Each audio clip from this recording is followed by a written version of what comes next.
Hey everyone, welcome, welcome, welcome, or welcome back. I'm so excited you're here because today we're diving deep into how your connections will evolve soon. Like, what's on the horizon for your love life?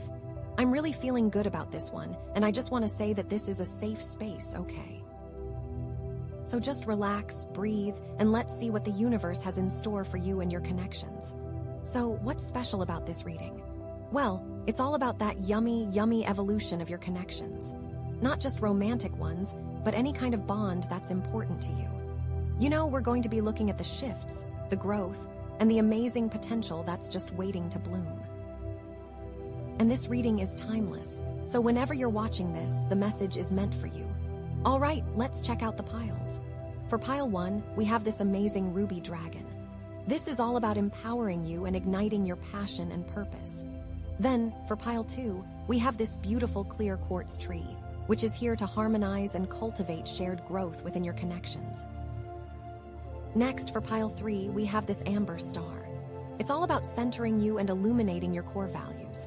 And finally, for pile 4, we have this gorgeous rhodonite angel, and this pile is about flowing with your connections, embracing vulnerability and deep understanding. Okay, so take a moment, close your eyes, and just breathe. Which crystal are you drawn to? Don't overthink it, just trust your intuition. There's no pressure here, and it's totally okay if you're drawn to more than one pile. Take what resonates. Now, make a wish for clarity about how your connections will evolve, and let's get started. Hey there, my friend. Welcome, welcome. Okay, so you picked the ruby dragon crystal, which is all about empowering you, lighting that fire in your belly and just igniting your passions and purpose, right? And this reading is so aligned with that, because we're gonna see how this connection, and I already feel like it's a significant one, is evolving soon. Okay, deep breath, because these cards, the 10 of Pentacles, the King of Cups, and Judgment, they're speaking volumes. Immediately, I'm seeing a journey towards something really solid, emotionally fulfilling, but then, bam, a wake-up call. But a good one, I think. Let's dive in. First up, the 10 of Pentacles. Oh, this card. This is like the ultimate card of stability, legacy, and long-term security. It speaks to established foundations, family connections, and a sense of belonging. You might already be experiencing this in your life, like you've built something that's really secure. Maybe it's a business, a home, a family, or a really strong community. It's that feeling of being rooted, you know. Like you've created something that will last. Think about your family, your closest friends, your home. Are you building traditions? Do you feel secure in these connections?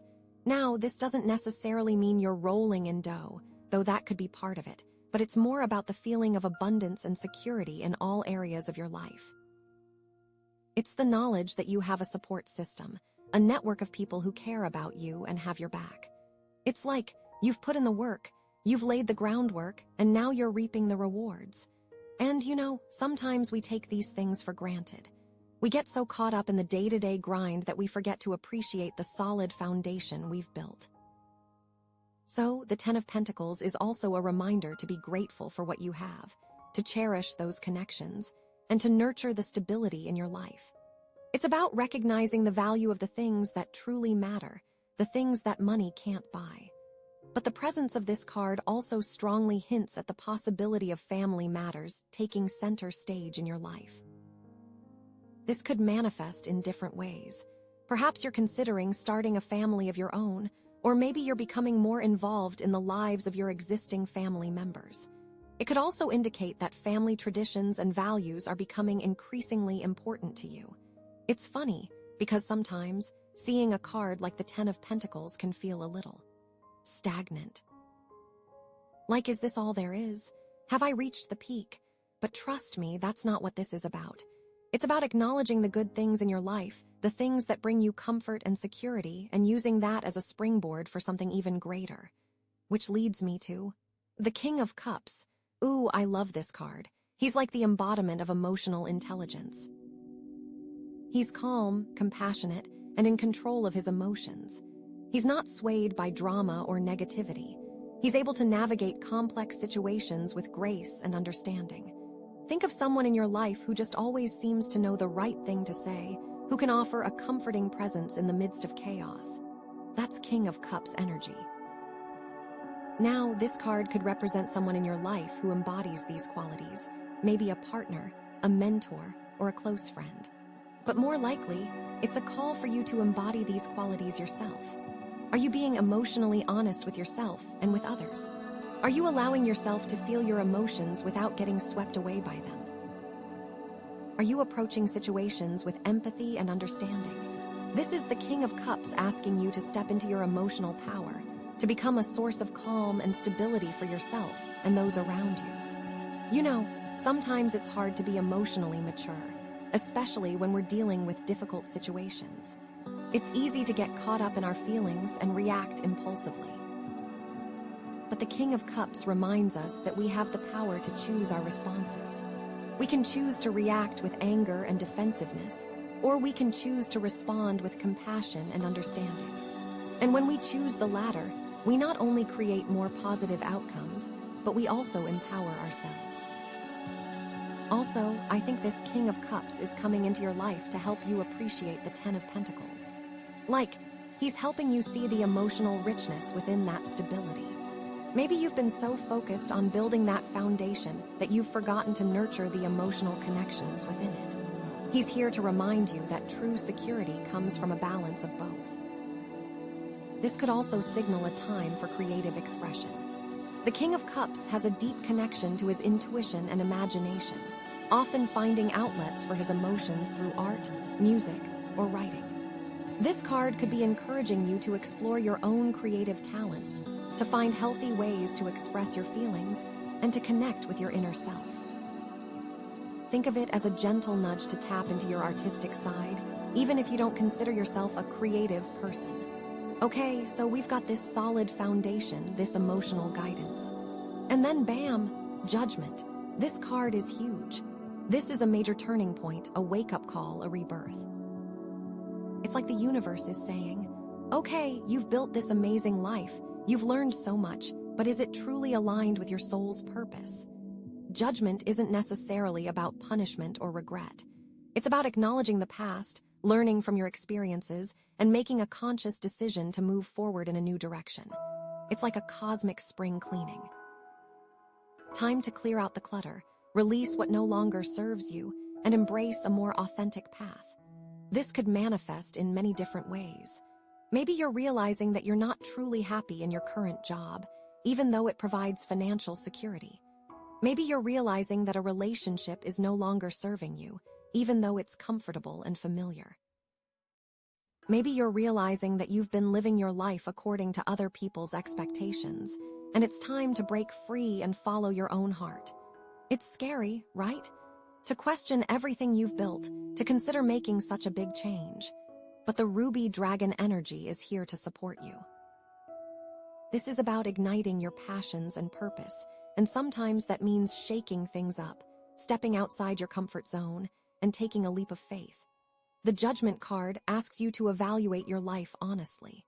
Have you been living in alignment with your values? Have you been honoring your true self? Are there any areas where you've been compromising or settling for less than you deserve? This card invites you to forgive yourself for past mistakes and to release any guilt or shame that you've been carrying around. It's time to move forward with a clean slate. Now, I know this can sound intimidating, but trust me, this is an incredibly powerful and liberating card. It's an opportunity to create a life that is truly authentic, fulfilling, and aligned with your soul's purpose. It's a chance to rewrite your story and become the person you were always meant to be. And the beautiful thing is, the Ten of Pentacles and the King of Cups are still there to support you. You're not losing that foundation, you're simply transforming it. You're taking that stability and emotional intelligence and using it to build something even more meaningful. Maybe you're using your financial security to pursue your passion. Maybe you're using your emotional maturity to create deeper, more authentic relationships. The possibilities are endless. This Judgment card could also be connected to a person from the past. Like, someone you thought was long gone might resurface, bringing with them some unfinished business or a new perspective on a situation. This isn't necessarily a romantic connection. It could be a friend, a family member, or even a former colleague. The key is to be open to what they have to offer, to listen without judgment, and to see if there's anything you can learn from this reemergence. It's like the universe is giving you a second chance to resolve something, to heal a wound, or to gain closure. Don't be afraid of this transformation, my friend. Embrace the opportunity to create a life that is truly aligned with your soul's purpose. The ruby dragon is roaring within you, ready to ignite your passions and guide you on this incredible journey. And remember, you are not alone. The universe is conspiring to support you every step of the way.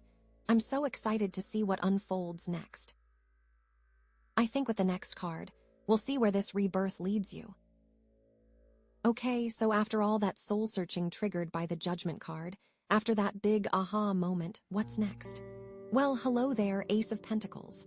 Ooh, this card is like a breath of fresh air, isn't it? It's the universe saying, okay, you've cleared out the old, now let's make way for the new. It's that feeling of a brand new opportunity knocking, a fresh start, especially in the realm of the material world, like finances, career, or even just a sense of stability and security. I definitely think this Ace of Pentacles is going to represent significant positive changes coming to your life as a result of the transformation you've been going through, thanks to that Judgment card. This card is all about potential, like a seed being planted. What kind of seed is it? Well, that's what we're going to find out, but it's definitely something that has the potential to grow into something amazing, something really solid and fulfilling. It's like you've been clearing out the weeds in your garden, and now you're ready to plant something beautiful and nourishing. Now, the Ace of Pentacles often represents a new job or career path, a new source of income, or just a general improvement in your financial situation. So maybe that Judgment card was telling you that you needed to leave your old job, the one that wasn't fulfilling you, and now this ace is showing up to say, hey, there's something better out there for you. Maybe you've been feeling stuck in your current career, like you're not really using your talents or passions. This could be a sign that it's time to explore something new, something that really lights you up. Perhaps there's a hobby you've always wanted to turn into a business, or maybe there's a skill you've been wanting to develop.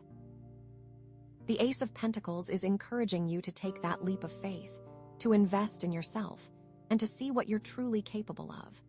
It could also mean a new opportunity for financial abundance is on its way, like maybe you're going to get a raise, or maybe you're going to receive an unexpected windfall, or maybe you're just going to start making smarter financial decisions. Think about your relationship with money. Do you feel like you're in control of your finances, or do you feel like they're controlling you? This card is inviting you to take a more proactive approach to your financial well-being, to create a budget, to start saving, or to invest in your future. But it's not just about money, it's also about feeling secure and stable in your life. This could mean finding a new home, a new place to put down roots, or just creating a more comfortable and nurturing environment for yourself. Think about your living space. Does it feel like a sanctuary, a place where you can relax and recharge? Or does it feel chaotic and stressful? The Ace of Pentacles is encouraging you to create a space that supports your well-being, a space where you can thrive. And, sometimes we get so caught up in the material aspects of life that we forget about the emotional and spiritual aspects. This ace could also be a sign of a new relationship or a deepening of an existing one. Maybe you've been feeling lonely or disconnected, and this card is showing up to say, hey, love is on its way. Or maybe you're already in a relationship, but you're ready to take it to the next level, to deepen your connection and create something even more meaningful.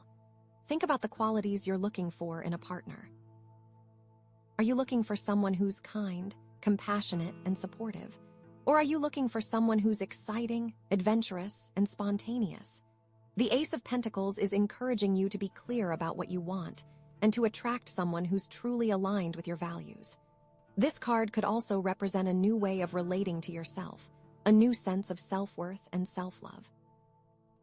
Maybe you've been struggling with low self-esteem, and this card is showing up to say, hey, you are worthy of love and happiness. Or maybe you've been putting everyone else's needs before your own, and this card is encouraging you to prioritize your own well-being. It's about recognizing your own value, about treating yourself with kindness and compassion, and about creating a life that truly nourishes your soul. You know, I feel like this Ace of Pentacles is also asking you to really connect with your senses, like to appreciate the beauty and abundance that's all around you. Take time to notice the small things, the things that often go unnoticed, like the smell of the rain, the warmth of the sun, the taste of your favorite food. It's about being present in the moment, about savoring the simple pleasures of life, and about appreciating all the blessings that you already have. This card also speaks to the importance of taking care of your physical body, of nourishing it with healthy food, regular exercise, and plenty of rest. Think about your health habits. Are you treating your body like a temple, or are you neglecting it? The Ace of Pentacles is encouraging you to make healthy choices, to prioritize your physical well-being, and to create a lifestyle that supports your long-term health. It's about listening to your body's needs, about giving it the rest and nourishment it needs to thrive, and about creating a sustainable routine that you can stick with for the long haul. Now, sometimes we can block ourselves from receiving abundance, even when it's right in front of us, you know? We might have limiting beliefs about money, or we might feel like we don't deserve good things. It's like we're putting up a wall, preventing the universe from delivering its gifts. This ace is asking you to examine those beliefs, to identify any blocks that might be holding you back, and to release them. What are your beliefs about money? Do you believe that it's hard to come by, that you have to work really hard for it, or that it's only for certain people? These beliefs can create a scarcity mindset, making it difficult to attract abundance into your life. Try to reframe those beliefs, to replace them with more positive and empowering ones. Believe that you are worthy of abundance, that money flows easily to you, and that you have the power to create a life of financial security and freedom. And it's not just about money, it's also about feeling worthy of love, happiness, and success. Do you believe that you deserve to be happy, that you deserve to be loved, and that you deserve to achieve your goals? If not, it's time to start challenging those beliefs. You are worthy of all good things, and you have the power to create a life that is filled with joy, love, and abundance. Spend some time in nature, connecting with the earth, and feeling the abundance that surrounds you. Nature is a powerful reminder that there is enough for everyone, that the universe is constantly providing, and that you are a part of something bigger than yourself. Also, something that can be preventing you from receiving new opportunities is if you are holding onto the past, you know. If you are still clinging to old hurts, old resentments, or old patterns, you're not creating space for new things to come in. This ace is asking you to release the past, to forgive yourself and others, and to move forward with a clean slate. It's about letting go of what no longer serves you and creating space for new and positive experiences. Remember that ruby dragon energy we talked about at the beginning. This Ace of Pentacles is totally aligned with that. It's about igniting your passions and purpose, and using your talents to create something meaningful and lasting. It's about finding work that you love, work that makes a difference in the world, and work that brings you a sense of fulfillment. It's about using your gifts to serve others, to make a positive impact, and to leave the world a better place than you found it. This could be a sign that it's time to start your own business, to become your own boss, and to create a life that is truly aligned with your values. Or maybe it's about finding a new job that allows you to use your creativity and talents in a more meaningful way. It's about remembering to be grateful for the opportunities that come your way and to keep that fire in your belly roaring with purpose. I'm so excited for you. This Ace of Pentacles is such a positive and hopeful card, and it's showing that you're on the right track, that you're moving in the right direction, and that amazing things are on the horizon. I think with the next card, we'll get a clearer picture of exactly what this new beginning is going to look like. Okay, so after all that excitement, after that Ace of Pentacles showing you all these new beginnings, all this opportunity, we have the Page of Pentacles, which I think is really interesting. I definitely think this card is going to represent a new beginning that is more of a slow burn, something that requires dedication, something that requires patience. It is exciting. It really is. You may have been worried about what that Ace of Pentacles will look like in practice, and this is showing you one of the beginning steps, which involves learning and growing. I think you are going to be experiencing a lot more of a desire to learn, and also I think you're going to be feeling like you need to expand your knowledge, especially if what you're doing now feels a little bit stagnant. It's like the universe is saying, okay, you have this new opportunity. Now it's time to gain the skills and knowledge you need to make it a reality. I also think that, you're going to find even if you have been someone who hasn't been super into education, like maybe school wasn't your thing, you may be looking at learning with a more beginner's mindset, or you may be approaching your education in a newer way that is more exciting and rejuvenating. So, maybe you have defined yourself as someone who isn't good at school in the past, and now you're saying, maybe learning this particular skill is something that could actually be really fun. So now you are incorporating new forms of learning that is not only allowing what you're already doing to be more fresh, but also I think you may be rekindling your love for education. Now, this Page of Pentacles, remember, is also linked to that ruby dragon energy, right? So it's not just about learning for the sake of learning. It's about learning something that truly ignites your passions and helps you fulfill your purpose. Think about what really excites you, what makes you feel alive, what you're truly curious about. Is there a skill you've always wanted to learn, but you've been too afraid to try? Is there a topic that you could spend hours reading about? This is the universe nudging you to explore those interests, to invest in yourself, and to see where it leads you. This could be a sign that it's time to take a class, attend a workshop, or enroll in an online course. It could also be a sign that it's time to find a mentor, someone who can guide you and support you as you develop your skills. The key is to be open to new experiences, to be willing to step outside your comfort zone, and to embrace the learning process. It's about seeing yourself as a student, always learning and growing, and never being afraid to ask for help. I think it would be really fun. I also think that you are going to find that you just feel more energized in general.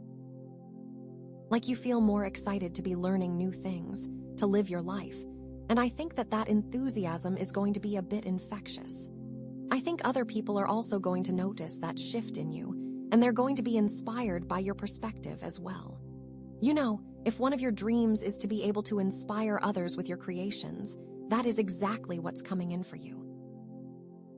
That is a big thing where you may find that you have the courage to share these things that you create, and they really resonate with people in powerful ways. I think one thing you need to know is that you have a very unique perspective. Don't underestimate yourself. As you are shifting into this energy, and as it's coming to you, one thing that you may struggle with is just that doubt that comes with learning, of, oh, this is too hard, or, oh, maybe I'm not smart enough, or, oh, maybe I should just give up. Instead, you're going to be like, no, you know what, it's okay to struggle. No, you know what, I can ask for help. No, you know what, this is a process. It's about being patient with yourself, about celebrating your progress, and about not giving up when things get tough. This Page of Pentacles could also be related to a new job offer or a new career path that requires you to learn some new skills. Think back to that Judgment card, remember. You were evaluating your life, figuring out what truly aligns with your soul's purpose. Maybe you realize that your current job isn't fulfilling, that it's not using your talents or passions. Well, this Page of Pentacles could be showing you that there's a new opportunity on the horizon, something that's more aligned with your values, something that's more meaningful. But here's the thing, it might not be a perfect fit right away. It might require you to learn some new skills, to gain some experience to prove yourself. But don't let that discourage you. This is an opportunity to grow, to challenge yourself, and to create a career that you truly love. Think about what kind of work environment you thrive in. Do you prefer working independently, or do you prefer being part of a team? Do you prefer a structured environment, or do you prefer more flexibility? What are your non-negotiables? What are you willing to compromise on? This Page of Pentacles is encouraging you to be clear about what you want, and to look for a job that truly aligns with your needs and values. And remember that Ace of Pentacles. It's all about financial security, right? So this new job, this new career path, it has the potential to bring you more abundance, more stability, more freedom. But it's not going to happen overnight. It's going to require hard work, dedication, and patience. But if you're willing to put in the effort, the rewards will be well worth it. Remember, you are worthy of abundance. This card could also represent a new creative project, something that you're passionate about, something that you're excited to create. Maybe you've always wanted to write a book, or paint a picture, or start a blog, or design a website. This is the universe saying, go for it. Now is the time to unleash your creativity. But just like with the new job, this creative project is going to require some learning, some practice, some dedication. You might not be a master artist right away, you might not be a best-selling author overnight, but that's okay. The joy is in the process, in the act of creating, in expressing yourself. Think about what kind of creative outlet you're drawn to. What makes you feel alive? What makes you lose track of time? What brings you a sense of joy and fulfillment? This Page of Pentacles is encouraging you to explore those interests, to experiment with different mediums, and to find your unique voice.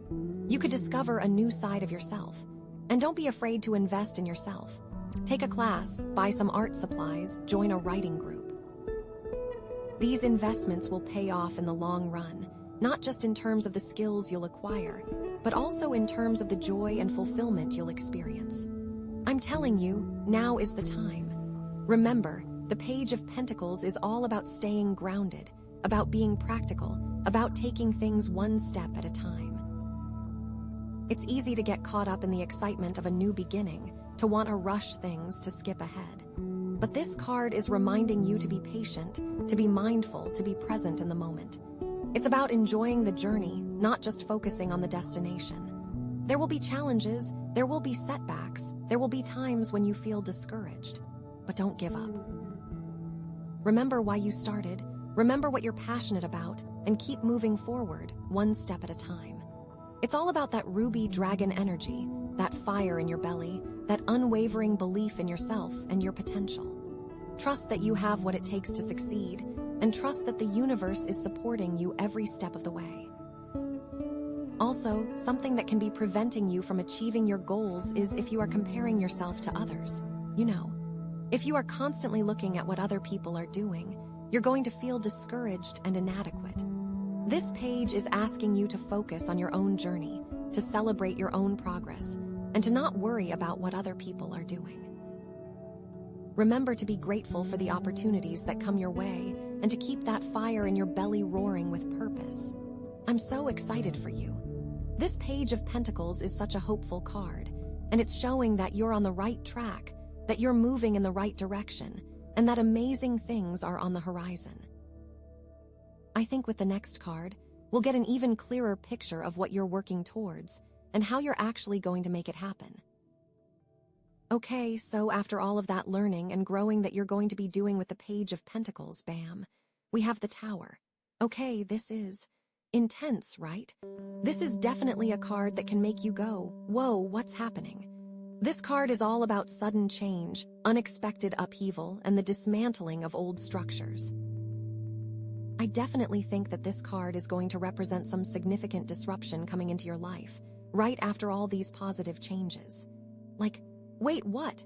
After all that new opportunity and potential? Okay, but I think, trust me, this is actually, ultimately, a really good thing, especially with that ruby dragon energy we've got going on, right? Remember, this is about empowerment. You may have been feeling like things were finally settling down, that you were on a good path, and now this Tower comes along and shakes everything up. But think about it like this. Maybe some of those structures that you thought were solid were actually built on shaky ground, you know? Maybe some of those foundations weren't as strong as you thought. So yeah, this Tower moment, it can feel really scary, really chaotic, but it's ultimately about clearing away what's not working so you can build something stronger, something more authentic. I think this Tower card is almost a direct result of that Judgment card. Remember, Judgment was all about that big wake-up call, that moment of reckoning, of deciding to live in alignment with your truth. Well, the tower is like, what happens after you make that decision, or maybe even what happens if you resist that decision? If you embrace the call of judgment, the tower can be a swift but necessary demolition of the old to make way for the new. Like, you choose to tear down the walls that are holding you back. But if you resist that call, if you cling to the old ways, the tower can be a much more jarring experience, like the universe forces you to confront what needs to change. It's like, if you know you need to leave a job that's sucking your soul dry, and you finally decide to quit, that's like a voluntary tower moment. Scary, yes, but also liberating. But if you stay in that job, ignoring the warning signs, and then you suddenly get laid off, that's the tower hitting you out of nowhere. See the difference? I also think, we've got that 10 of Pentacles in the mix, right? That card of stability, security, family, all that good stuff. The tower is basically saying, okay, but what kind of stability are we talking about here? Is it true, authentic stability, built on a foundation of truth and purpose? Or is it a gilded cage, a comfortable but ultimately unfulfilling existence? Maybe you've built this life that looks perfect on the outside, but inside you're feeling trapped, suffocated. The tower is here to shatter that illusion, to expose the cracks in the foundation. Think about it, maybe you're in a relationship that everyone thinks is perfect, but you know deep down that it's not working.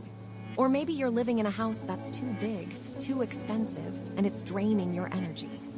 The tower is going to bring those hidden problems to the surface, forcing you to confront them. And remember that King of Cups. He's going to be so important during this time.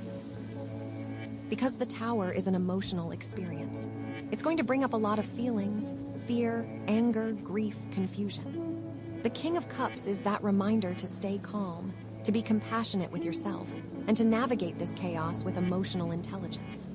He is still there with you, and he's going to help you feel those feelings, to process them, without getting completely overwhelmed. It's like he's saying, it's okay to be scared, it's okay to be angry, but don't let those emotions control you. Use them as fuel to rebuild something better. The tower moment is that aha moment, right? It's that sudden realization that, oh my gosh, I've been living a lie. Or, oh my gosh, I've been settling for less than I deserve. It's like a lightning bolt of clarity that cuts through all the BS and reveals the truth. Maybe you suddenly realize that you've been chasing the wrong dream, that you've been prioritizing money over happiness. Or maybe you realize that you've been in denial about a toxic relationship, that you've been making excuses for someone's bad behavior. The tower moment is when the scales fall from your eyes, and you can finally see things as they really are. I think this is what you were preparing yourself with for all of those other cards. Like now, you are more prepared to see this tower energy in your life. Think about those career shifts, like that Ace of Pentacles has so much potential, right?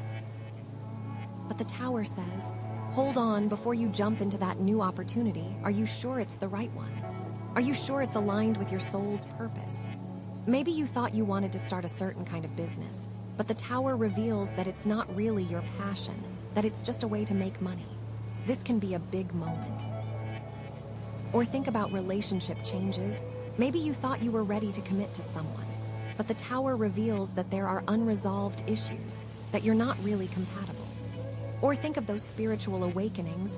Maybe you thought you had all the answers, but the tower reveals that you're just scratching the surface, that there's so much more to learn. The tower, despite seeming destructive, is actually creating space for that Ace of Pentacles to truly flourish.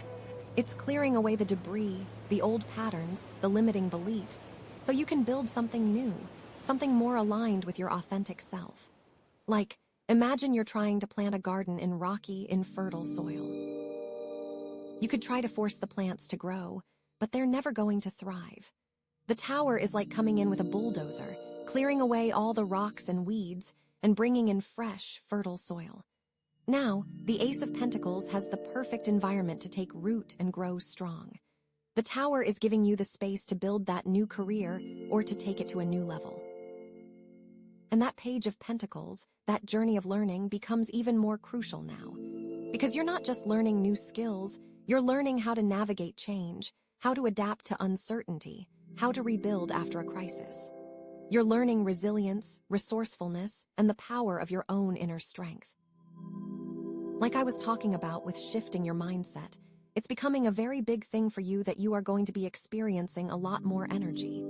The tower can be scary, I'm not going to lie. It can feel like your world is falling apart, like you're losing everything you hold dear. But with that ruby dragon energy, it is actually the most freeing thing that could ever happen to you. Because it's liberating you from the things that were holding you back, from the illusions that were keeping you stuck. It's giving you the opportunity to create a life that is truly authentic, fulfilling, and aligned with your soul's purpose. It's like the universe is saying, okay, you've been playing it safe for too long. It's time to take a risk, to step outside your comfort zone, to embrace the unknown.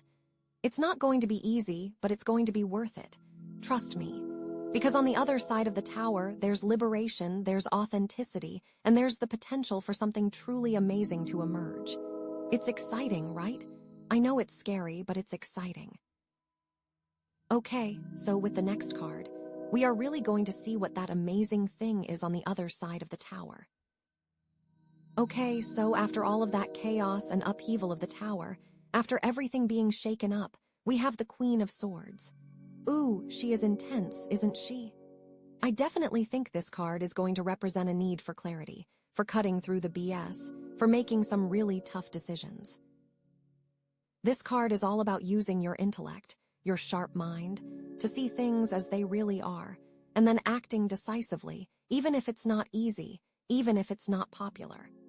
I definitely think that this Queen of Swords is coming into your life as a direct result of the changes you've been experiencing. You've gone through this awakening with judgment, this dismantling with the tower, and now you need to use your intellect to make sense of it all, to figure out what's next. You may have been feeling confused, overwhelmed, like you don't know which way to turn, especially after that tower moment. It's like everything's been thrown up in the air, and you're trying to catch the pieces and figure out how they fit back together.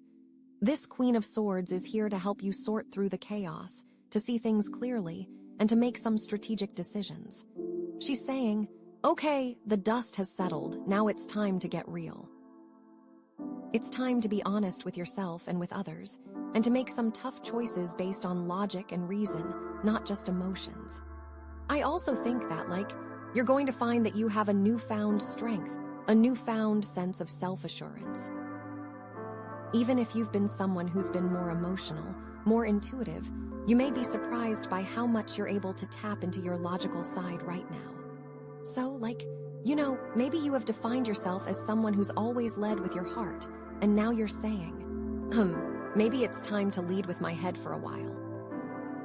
So now you are incorporating more logic and reason into your decision-making, not only to make better choices for yourself, but also I think you may be rekindling your respect for that side of your brain. Now, this Queen of Swords, remember, is also linked to that ruby dragon energy, right? So it's not just about being cold and calculating, it's about using your intellect to empower yourself, to create a life that's truly aligned with your purpose.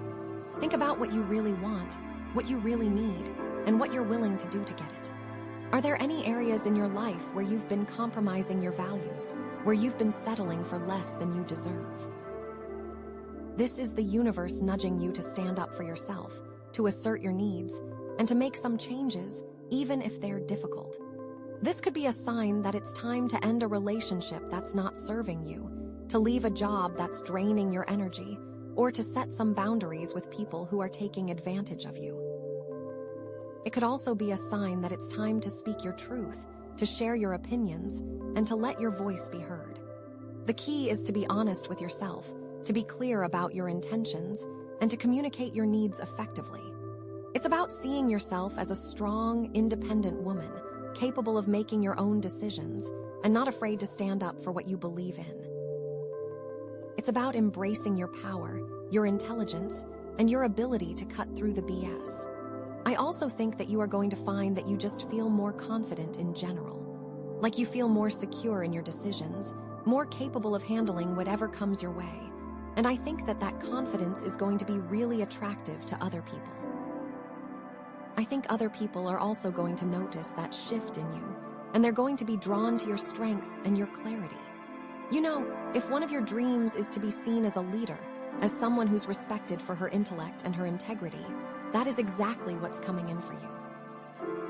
Like, that is a big thing where you may find that you have the courage to speak your mind, to share your ideas, and to inspire others with your vision.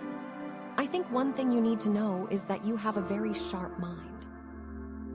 As you are shifting into this energy, and as it's coming to you, one thing that you may struggle with is just that fear of being seen as cold or unfeeling, of, oh, I don't want to hurt anyone's feelings, or, oh, maybe I should just keep quiet to keep the peace, or, oh, maybe I'm being too harsh. Instead, you're going to be like, no, you know what, honesty is the best policy. No, you know what, I'm not responsible for other people's reactions. No, you know what, this is my truth, and I'm going to speak it. It's about being assertive, not aggressive, about being direct, but also being compassionate. It's about finding that balance between your head and your heart, and using both to guide your decisions. This Queen of Swords could also be related to a need to cut ties with the past, to release old wounds, to forgive those who have wronged you. Think back to that judgment card, remember. You were evaluating your life, figuring out what truly aligns with your soul's purpose. Maybe you realize that you're still holding onto some resentment, some anger, some pain from the past.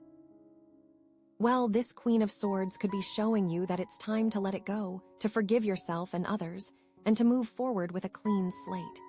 But here's the thing, it might not be easy. It might require you to confront some difficult emotions, to have some tough conversations, to make some sacrifices. But don't let that discourage you. This is an opportunity to heal, to grow, and to create a future that's free from the baggage of the past. Think about what you're still holding onto. What grudges are you still carrying? What resentments are you still harboring? What stories are you still telling yourself about what happened? This Queen of Swords is encouraging you to challenge those stories, to release those emotions, and to create a new narrative for your life. And remember that Ace of Pentacles. It's all about new beginnings, right? So this Queen of Swords is helping you clear the path for those new beginnings, to make sure that they're built on a foundation of truth and integrity, not on the shaky ground of the past. Think about those career shifts, like that Ace of Pentacles has so much potential, right? The Queen of Swords says, okay, but are you really being honest with yourself about what you want? Are you choosing a career path that's truly aligned with your values? Or are you just doing it for the money? Maybe you thought you wanted to be a lawyer, but the Queen of Swords reveals that you're actually more passionate about writing. Or think about those relationship changes. Maybe you thought you were ready to settle down, but the Queen of Swords reveals that you're not really compatible with your partner, that you have different values and different goals. Or think of those spiritual awakenings. Maybe you thought you had all the answers, but the Queen of Swords reveals that you're still clinging to some outdated beliefs, that you need to open your mind to new perspectives. The Queen of Swords is helping you to make clear and decisive choices that align with your highest good. And that Page of Pentacles, that journey of learning, becomes even more important now. Because you're not just learning new skills, you're learning how to think critically, how to analyze information, how to make informed decisions. You're learning intellectual independence, the ability to form your own opinions, and the courage to stand up for what you believe in. Like I was talking about with shifting your mindset, it's becoming a very big thing for you that you are going to be experiencing a lot more self-assurance. The Queen of Swords can be intimidating, I'm not going to lie. She can feel like she's all about logic and reason, and not about emotions or intuition. But trust me, she's not about suppressing your feelings, she's about understanding them, about processing them, and about using your intellect to make the best decisions for yourself. And with that ruby dragon energy, that fire in your belly, you are learning when to use that energy to fight back, when to use that energy to create boundaries, and when to hold yourself back. It's like the universe is saying, okay, you've been playing it safe for too long. It's time to take a risk, to speak your truth, to stand up for what you believe in. It's not going to be easy, but it's going to be worth it. Trust me. Remember to be grateful for the opportunities that come your way and to keep that fire in your belly roaring with purpose. I'm so excited for you. This Queen of Swords is such a powerful card, and it's showing that you're on the right track, that you're moving in the right direction, and that amazing things are on the horizon. I think with the next card, we'll get to see what all of these lessons culminate into. Okay, so after all that upheaval, all that intensity with the Queen of Swords, now comes the Four of Swords. Honestly, after all that, this card is a welcome sight, isn't it? Like, phew, finally a chance to catch my breath. Because, let's be real, that was a lot. This card is all about rest, recuperation, and contemplation. It's about taking a step back from the chaos, from the action, and giving yourself time to heal, to integrate, and to plan your next move. I definitely think that this Four of Swords is coming into your life as a direct response to everything you've been going through. You've had this huge awakening with Judgment, this dismantling with the Tower, and now you've had to make some really tough, clear decisions with the Queen of Swords. So now you need time to process it all, to let it all sink in. You may have been feeling exhausted, overwhelmed, like you're running on empty, especially after that Queen of Swords energy, where you just had to be so strong and so decisive. It's like you've been fighting a battle, and now you need to retreat to your tent, bandage your wounds, and strategize for the next phase. This Four of Swords is here to tell you that it's okay to rest, it's okay to slow down, and it's okay to prioritize your well-being. It's saying, okay, you've done the hard work, now it's time to recharge your batteries. It's time to give yourself permission to do absolutely nothing, if that's what you need. I also think that, you're going to find that you have a newfound appreciation for stillness, for quiet, for solitude. Even if you've been someone who's always on the go, always busy, you may be surprised by how much you crave that downtime right now.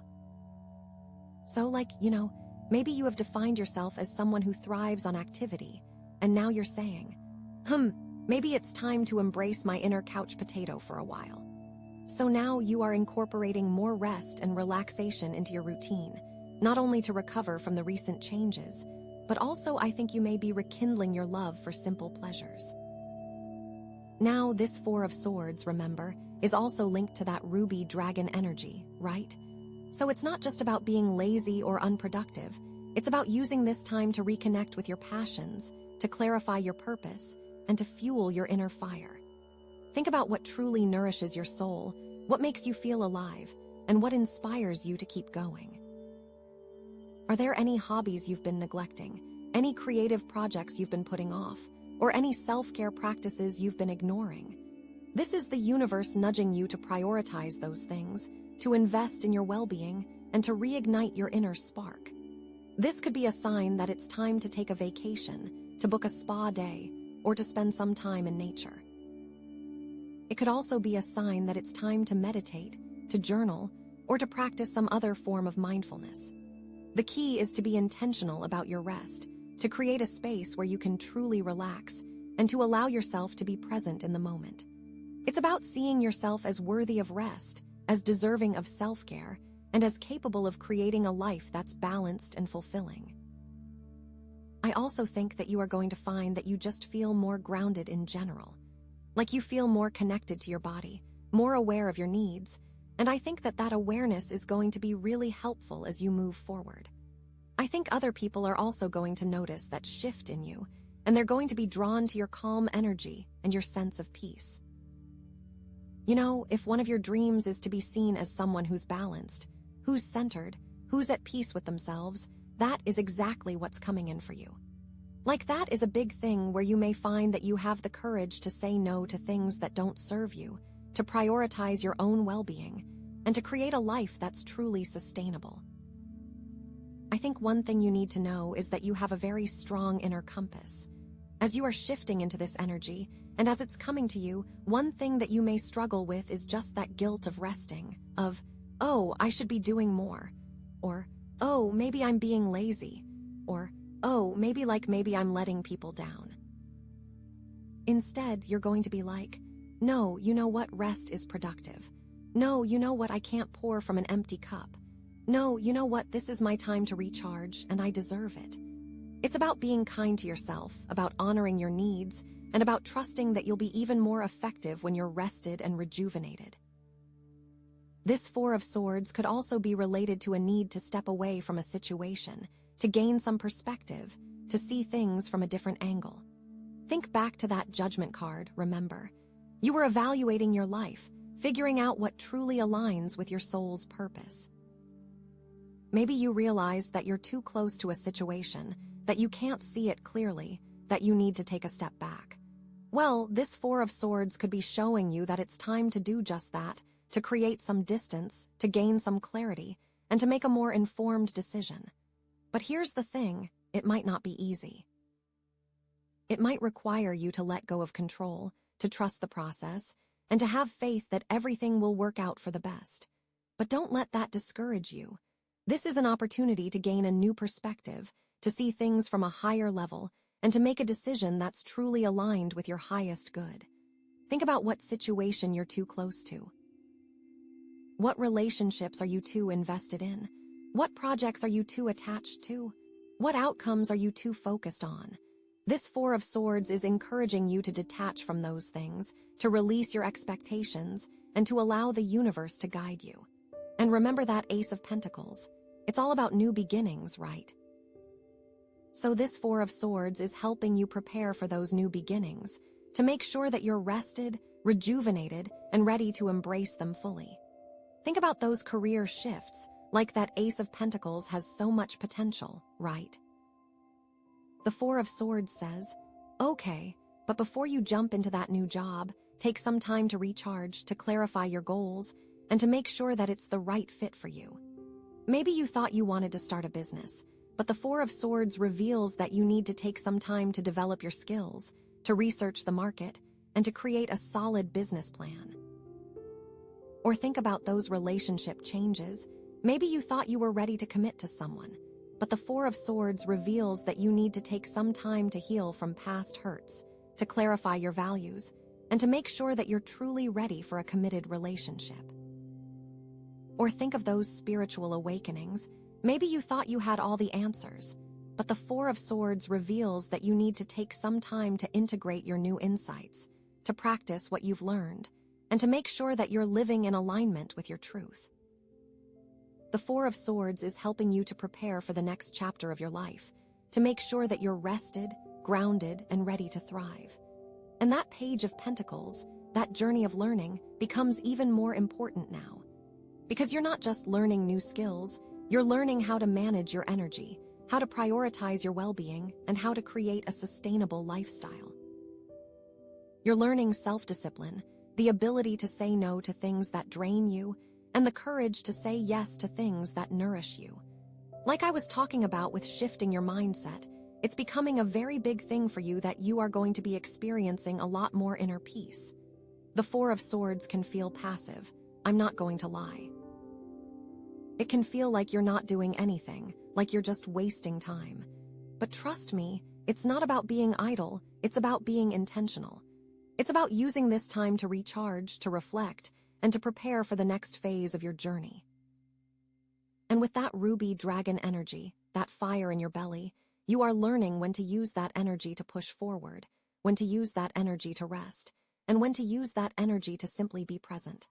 It's like the universe is saying, okay, you've been working hard, you've been fighting battles, you've been making changes. Now it's time to rest, to recharge, and to prepare for the next adventure. It's not going to be easy, but it's going to be worth it. Trust me. Remember to be grateful for the opportunities that come your way and to keep that fire in your belly roaring with purpose. I'm so excited for you. This Four of Swords is such a nurturing card, and it's showing that you're on the right track, that you're moving in the right direction, and that amazing things are on the horizon. It really is. And you know what else? Thinking back to that ruby dragon crystal, right at the beginning, this card is a reminder that true empowerment comes from within. It's not about constantly pushing yourself, it's about knowing when to rest, when to recharge, and when to nurture your soul. It's about recognizing your own worth, about honoring your own needs, and about creating a life that's truly aligned with your values. Remember, you are strong, you are capable, and you are worthy of all good things. You've got this. I'm sending you so much love and light on your journey, and I can't wait to see what amazing things you create. This is just the beginning. You are amazing, and the world needs your unique gifts. Never forget that, okay? Go out there and shine, but don't forget to rest along the way. That ruby dragon is roaring within you, and it's guiding you every step of the way. Trust your intuition, follow your heart, and never give up on your dreams. You've got this. I'm so excited for your future. It's gonna be amazing.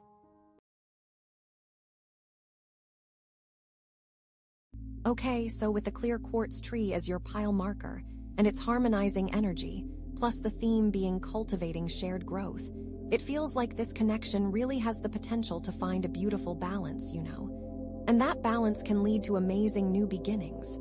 All right, let's dive into these cards. First up, we have the Eight of Pentacles. This card is all about dedication, skill, and really honing your craft, you know? Like, really putting in the work. So this could be about either you or your person, or even both of you, focusing on self-improvement, like maybe learning a new skill, really getting into a passion project, or just, you know, really buckling down at work and like climbing that ladder. It's that feeling of wanting to be really good at something and like really committing to it. It's like that deep dive energy, you know? It's not just dabbling, it's like, okay, I'm doing this. And it feels like this dedication is like a really important part of the current energy of this connection. It's like laying the groundwork, you know, building a solid foundation. Maybe one of you is working really hard on yourself, like going to therapy, trying to heal old wounds, or just, you know, trying to become a better version of yourself. Or maybe it's your person who's really focused, you know? So focused that maybe you are like, hey, hello. Like they are in their little world working. Maybe they are a student. Maybe they are working long hours. Maybe they are just really trying to focus on a project, right? But yeah, it feels like this dedicated energy is kind of setting the stage for what's to come. It's like you or them are perfecting something, and that perfected skill or talent or whatever is going to play a role in this connection.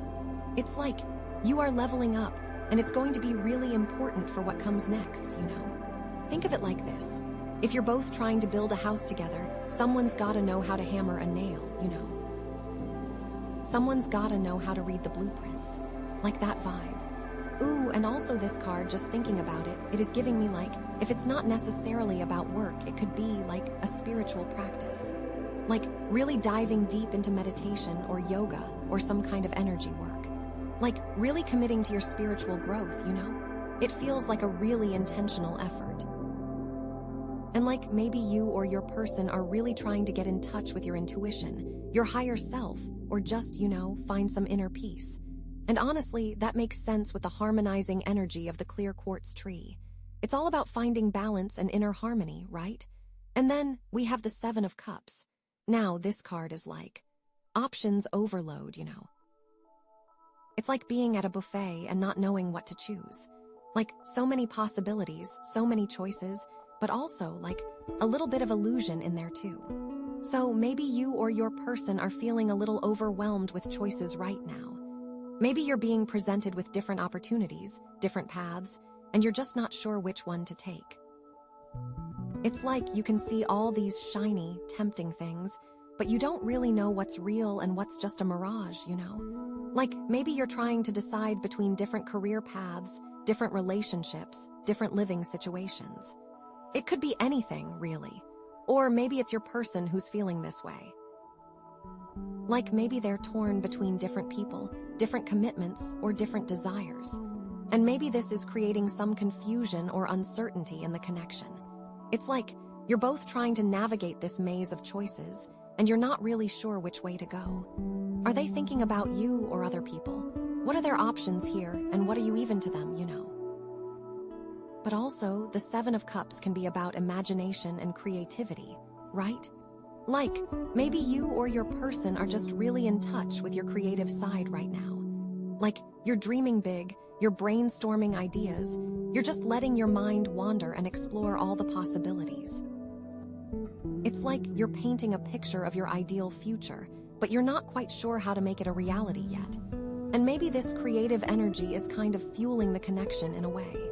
It's like you're both inspiring each other to dream bigger, to think outside the box, and to explore new possibilities. You could be bouncing ideas off each other. You could be creating something together, even if it's just a fun conversation or a shared vision. It could mean a million different things. Okay, so we have the Eight of Pentacles, dedication, hard work. Then we have the Seven of Cups, choices, illusions. And now, bam, the Ace of Wands. I love the Ace of Wands. This card is all about new beginnings, inspiration, and like that initial spark of passion. It's like you just got this surge of energy, this excitement, this feeling that anything is possible, you know?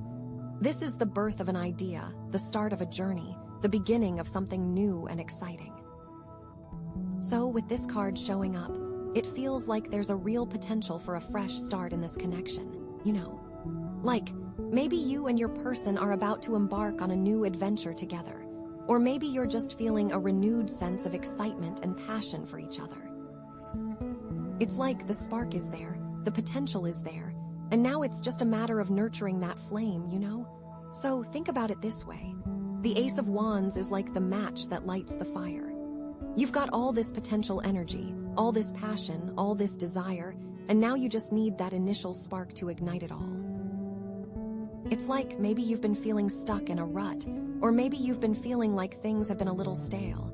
But now, suddenly, there's this new energy, this new excitement that's just bursting forth. And that's so exciting, right? I think the clear quartz tree with the theme is really about moving stale energy with the Ace of Wands, you know. Now the thing is, the Ace of Wands is just the beginning, right? It's not the whole story. It's just the initial spark, the first step. So it's important to nurture that flame, to keep the fire burning, to keep the passion alive. And that's where the other cards come in. It's not just about the new spark, but how do you make it last? Like, remember that Eight of Pentacles. All that dedication, all that hard work. Well, that's going to be key in nurturing this new beginning. It's going to take effort, commitment, and a willingness to put in the work to make this connection thrive. It's not just going to happen magically. It's going to require both of you to show up, to be present, and to actively participate in the growth of this connection. So it feels like you need to really be intentional about how you are growing together. And then, the Seven of Cups. All those choices, all those illusions. Well, that's going to be something you need to navigate carefully. You're going to need to be clear about your intentions, your desires, and your boundaries. You're going to need to be honest with yourself and with each other about what you want and what you're willing to do to make this connection work. Don't get caught up in the illusions. Don't get distracted by the shiny objects. Stay focused on what's real, what's true, and what's in alignment with your highest good. You both need to be grounded with each other and honest about your intentions and maybe even what other options are available to you. So basically, the Eight of Pentacles is saying, put in the work. The Seven of Cups is saying, be mindful of your choices. And the Ace of Wands is saying, embrace the new beginning. When you put them all together, they tell a story of potential, possibility, and the need for conscious effort and clear intentions. So let's dig a little deeper, okay? Because I'm starting to see a narrative forming here. This is getting exciting. Okay, so where were we?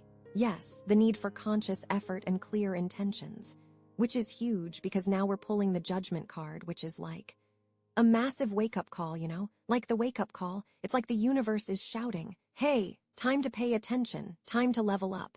It's not just a little nudge, it's like a full-in cosmic alarm clock. So Judgment is all about rebirth, and it's about like a major turning point. It's about evaluating where you've been, what you've learned, and what you need to release in order to move forward.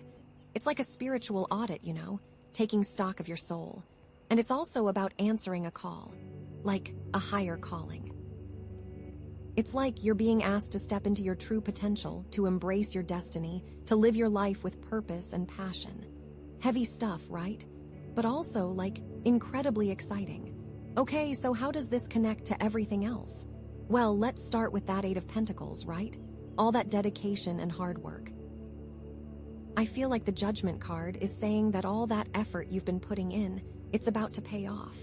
Like, all those skills you've been hunting, all those lessons you've been learning, all those sacrifices you've been making. It's all been leading up to this moment.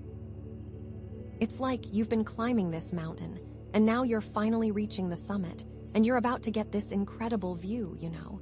But also, the Eight of Pentacles can be about, like, getting stuck in the details, right? Like, focusing so much on the work that you forget the bigger picture. So maybe the Judgment card is a reminder to step back, to zoom out, and to see how all those little pieces fit together.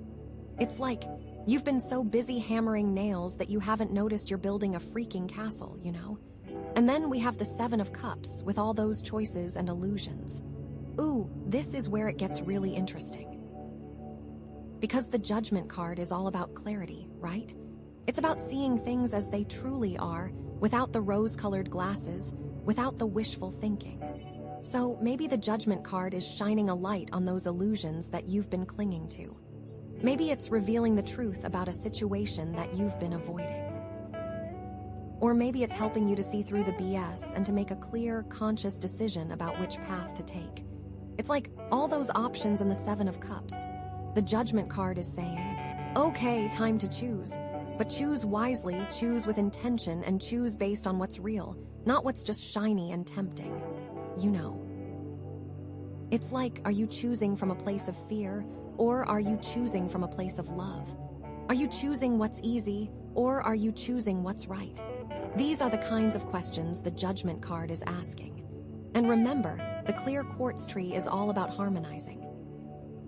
So it's about finding harmony within yourself, aligning your choices with your values, and creating a life that feels authentic and true. Now, let's talk about the Ace of Wands, right? That new beginning, that spark of passion. The Judgment card is like amplifying that energy, you know? It's like taking that little spark and turning it into a roaring flame. It's like that new beginning isn't just a little thing, it's a major life change. It's a transformation. It's a complete rebirth. So maybe you've been feeling this little tug, this little nudge to go in a new direction. The Judgment card is saying, yes, listen to that, follow that, that's your calling. It's like you're being given a second chance, a fresh start, a clean slate. But it's not just about erasing the past, it's about learning from it, integrating it, and using it to create a better future. Okay, but here's the thing about the Judgment card. It's not always easy, right? Because in order to be reborn, something has to die. In order to move forward, you have to let go of the past. And that can be painful, that can be scary, that can be really freaking hard. Maybe you have to release old beliefs, old patterns, old relationships, old identities. Maybe you have to forgive yourself, forgive others, and make peace with the past. Maybe you have to face your fears, confront your shadows, and step into the unknown. It's like you're being asked to shed your old skin, and that can be a messy, uncomfortable process. But the thing is, it's also incredibly liberating. Because once you let go of all that baggage, once you release all that crap that's been holding you back, you're free. You're free to be yourself, free to live your truth, free to create the life you've always dreamed of. And that's the promise of the Judgment card. It's the promise of a new dawn, a new beginning, a new you. So what could this look like in real life? Okay, let's brainstorm some scenarios. Maybe you've been feeling stuck in a job that you hate, but you're afraid to quit because you don't know what else you would do. The Judgment card could be the catalyst that pushes you to finally take that leap of faith, to pursue your passion, to start your own business, to create a career that actually fulfills you. Or maybe you've been in a relationship that's been draining you, but you're afraid to leave because you don't want to be alone. The Judgment card could be the wake-up call that helps you to see that you deserve better, that you're worthy of love and happiness, and that it's okay to walk away from something that's not serving you. Or maybe you've been struggling with a health issue, but you haven't been taking care of yourself. The Judgment card could be the reminder that you need to prioritize your well-being, to make healthy choices, to listen to your body, and to seek help when you need it. Or maybe you've just been feeling lost and disconnected, like you don't know who you are or what you're here to do. The Judgment card could be the invitation to go on a spiritual journey, to explore your beliefs, to connect with your intuition, and to discover your true purpose. See, the Judgment card isn't just about one thing, it's about all the things. It's about your whole life, your whole being, your whole destiny. It's about stepping into your power, embracing your truth, and living your life to the fullest. It is such a powerful card. And with the clear quartz tree, it feels like this transformation is going to be deeply harmonizing, you know. Like, it's not just about making changes, it's about making changes that are aligned with your soul, that bring you peace, that create balance and harmony in your life. It feels like all those hard decisions are really going to pay off. But I think the really key thing here is that you can't just sit back and wait for the Judgment card to magically transform your life, right? You have to actively participate in the process. You have to be willing to do the work, to face your fears, to let go of the past, and to step into the unknown. You have to answer the call. You know, okay, I'm so excited to see what comes next. This is like the turning point of the whole reading, I feel like. Like everything's been building up to this, and now we're about to see where it all leads. So, without further ado, let's pull the next card and see what the universe has in store for you. Okay, so Judgment. Like rebirth, major turning points, answering a call. And now we pull the Empress. Oh my gosh, this is so good. This is like the energy of creation, of nurturing, of abundance. Like the Empress is all about, Mother Earth, she is fertile ground, she is the embodiment of feminine power, right?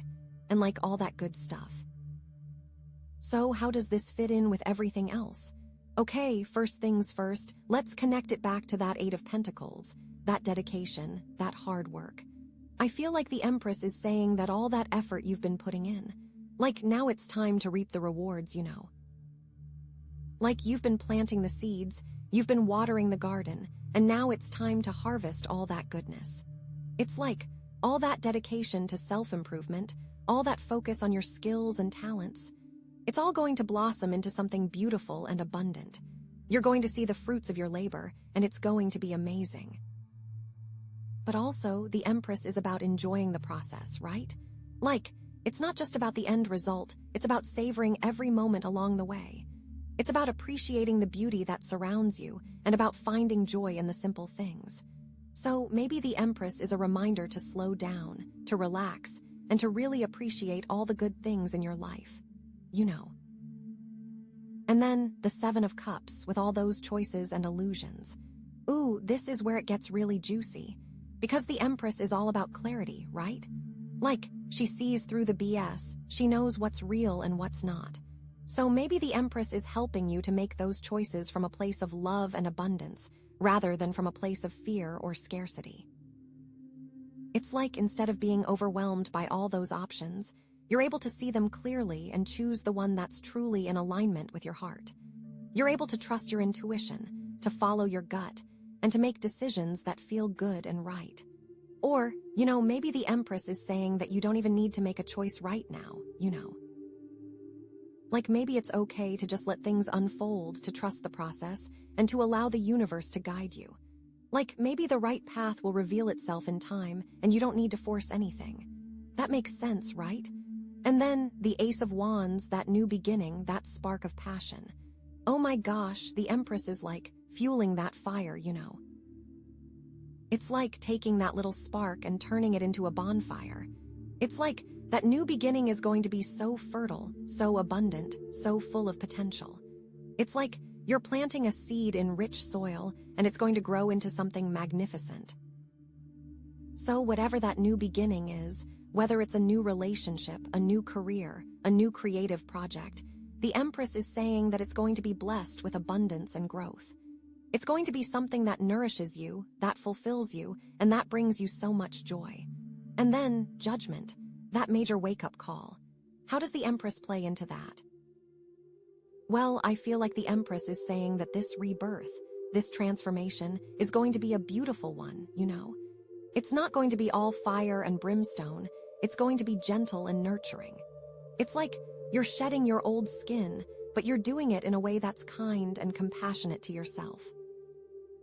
You're not beating yourself up for your past mistakes, you're learning from them and moving forward with grace and love.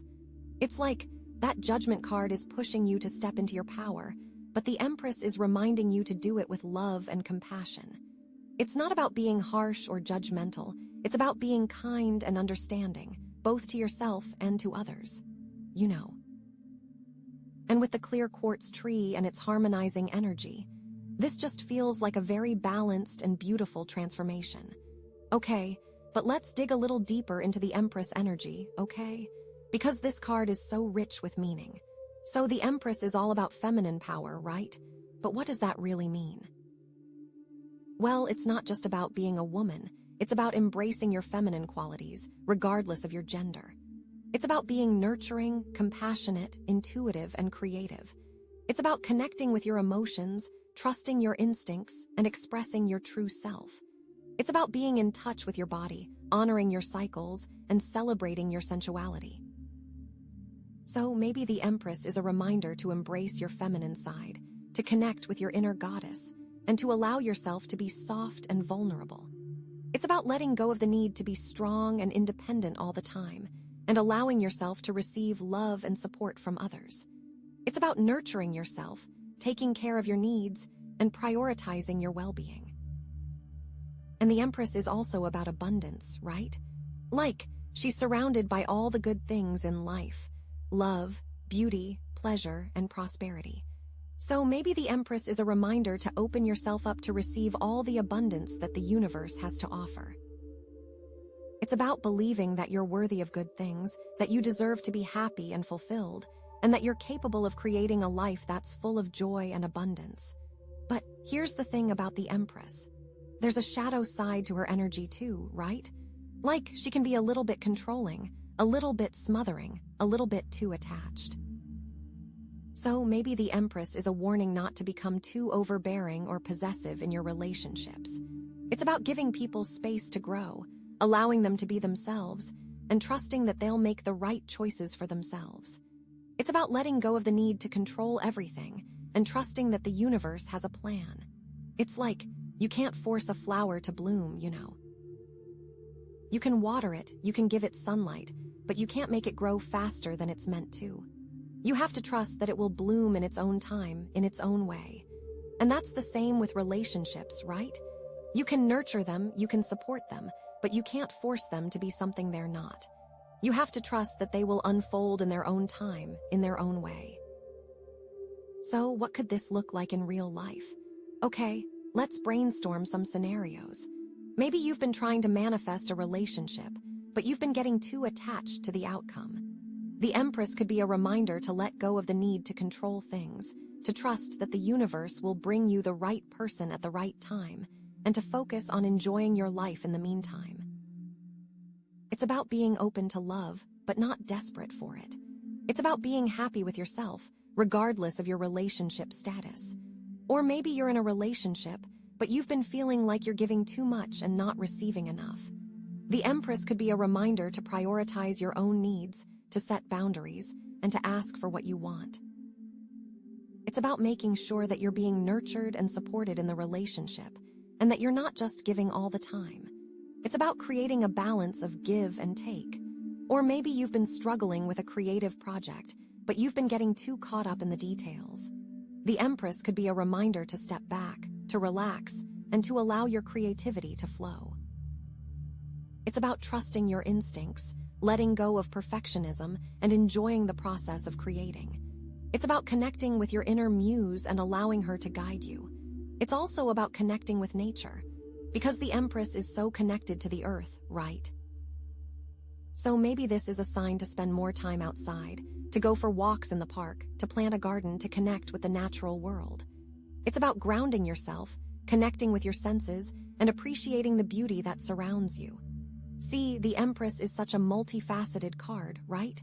She's about so many different things, but ultimately, she's about love, abundance, and creation.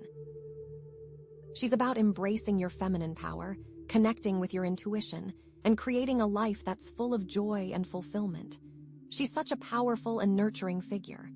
Okay, so what does this all mean for your connection?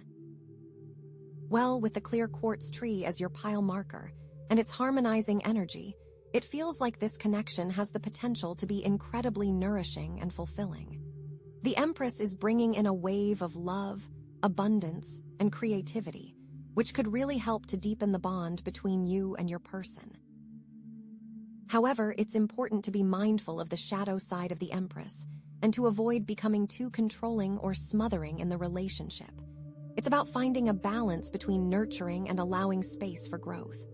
This all feels really, really good. But how does this connection actually move forward? What are the practical steps? What does it feel like? I am so excited, I can't even tell you. I'm just so ready to pull the last card. What is the final piece of this puzzle? Okay, so the Empress is just radiating this incredible energy, right? But now the Lovers. Oh my gosh, this is getting so intense. This card is all about choices, harmony, and deep connection, you know? It's are you guys ready to take this to the next level? Or are there some serious decisions that need to be made? So first things first, let's connect the Lovers back to that Eight of Pentacles, that dedication and hard work. I feel like the Lovers is saying that this connection is worth fighting for, you know? It's worth putting in the effort to make it work. Maybe you guys have different values or different goals, but the Lovers is about finding that common ground, finding that harmony, and building something beautiful together. Or maybe it's about realizing that, you're just not compatible, you know? And that it's okay to walk away. Because the Lovers is also about making choices that are aligned with your highest good. What is going to work for you and what won't? What do you value? It feels like that Eight of Pentacles is that's the work, and the Lovers is the why. And then, the Seven of Cups with all those choices and illusions. Okay, this is where it gets really interesting. Because the Lovers is all about clarity, right? Seeing things as they truly are without the rose-colored glasses. So maybe the Lovers is helping you to see through those illusions, to make a clear, conscious decision about this connection. It's are you choosing this person because you truly love them? Or are you choosing them because you're afraid of being alone? Are you choosing them because they're convenient? Or are you choosing them because they're your soulmate? Are you really making the right choice here? It's about grounding yourself and understanding what you truly want out of a connection and out of a relationship. What are your core values and are those being met? And then, the Ace of Wands, that new beginning, that spark of passion. Oh my gosh, the Lovers is amplifying that energy, you know. It's that new beginning is going to be even more exciting, even more passionate, even more fulfilling. But it's also going to require a choice, you know? Are you ready to commit to this new beginning? Are you ready to put in the work to make it last? Are you ready to face the challenges that might come your way? It's it's not just about the spark, it's about what you do with that spark. How are you going to grow that into a flame? And then, Judgment, that major wake-up call. How does the Lovers fit into that? Well, I feel like the Lovers is saying that this connection is being tested, you know? You're being asked to make a decision about whether or not you're going to stay together. And that decision is going to have a major impact on your life. It's are you ready to step into your true potential with this person? Are you ready to embrace your destiny together? Or is it time to move on and find someone who's a better fit for you? Because that Judgment energy is really saying you have to answer that call, and are you going to answer it together? And then, the Empress. All that nurturing, all that abundance. Oh my gosh, this is so beautiful. Because the Lovers is also about partnership, right? It's about creating a life together that's full of love, joy, and abundance. So maybe the Lovers is saying that this connection has the potential to be incredibly nourishing and fulfilling. It's you can create a beautiful garden together, a garden that's full of flowers and fruits and all sorts of good things. But it's going to require both of you to show up, to be present, and to put in the work. So it's the Empress is the energy you want to cultivate in the relationship, you know? Unconditional love, nurturing, understanding. Okay, so the Lovers is all about choices, right? But it's not just about making a decision, it's about making the right decision. It's about choosing what's in alignment with your heart and your soul. It's about choosing what's going to bring you the most joy and fulfillment. So, what does that look like in real life? Well, maybe you're in a relationship, and you're not sure if you should stay or go. The Lovers could be a sign that it's time to have a serious conversation with your partner about your needs and your expectations. It's time to be honest with yourself and with each other about what you want and what you're willing to do to make the relationship work. Or maybe you're single and you're not sure if you should pursue a new relationship. The Lovers could be a sign that it's time to put yourself out there and meet new people. It's time to be open to love and to trust that the universe will bring you the right person at the right time. It's like, are you living your best life, and does this person fit into that life? But here's the thing about the Lovers. It's not always romantic, you know? Like, it can also be about friendships, family relationships, or even business partnerships. So maybe the Lovers is saying that it's time to make a decision about one of those relationships. It's time to choose who you want to surround yourself with and who you want to invest your time and energy in. It's about creating a support system that's going to help you to grow and thrive. It's like, who are your soulmates and who are just draining you? It is so important to be intentional. And the Lovers is also about values, right? Like, what's important to you in a relationship? What are your non-negotiables? What are you willing to compromise on? So maybe the Lovers is a reminder to get clear about your values and to communicate them to the people in your life. It's about being authentic and true to yourself and about finding people who share your values. It's like, what are the things you're just not willing to budge on? And what are the things that you can be flexible about? Being clear about those things is really key here. And the Lovers is also about balance, right? It's about finding a balance between giving and receiving, between independence and interdependence, between passion and stability. So, maybe the Lovers is a reminder to create more balance in your relationships. It's about making sure that you're not giving too much or too little, that you're not being too clingy or too distant, and that you're not sacrificing your own needs for the sake of the relationship. It's about being a team, working together, but also maintaining your own individuality.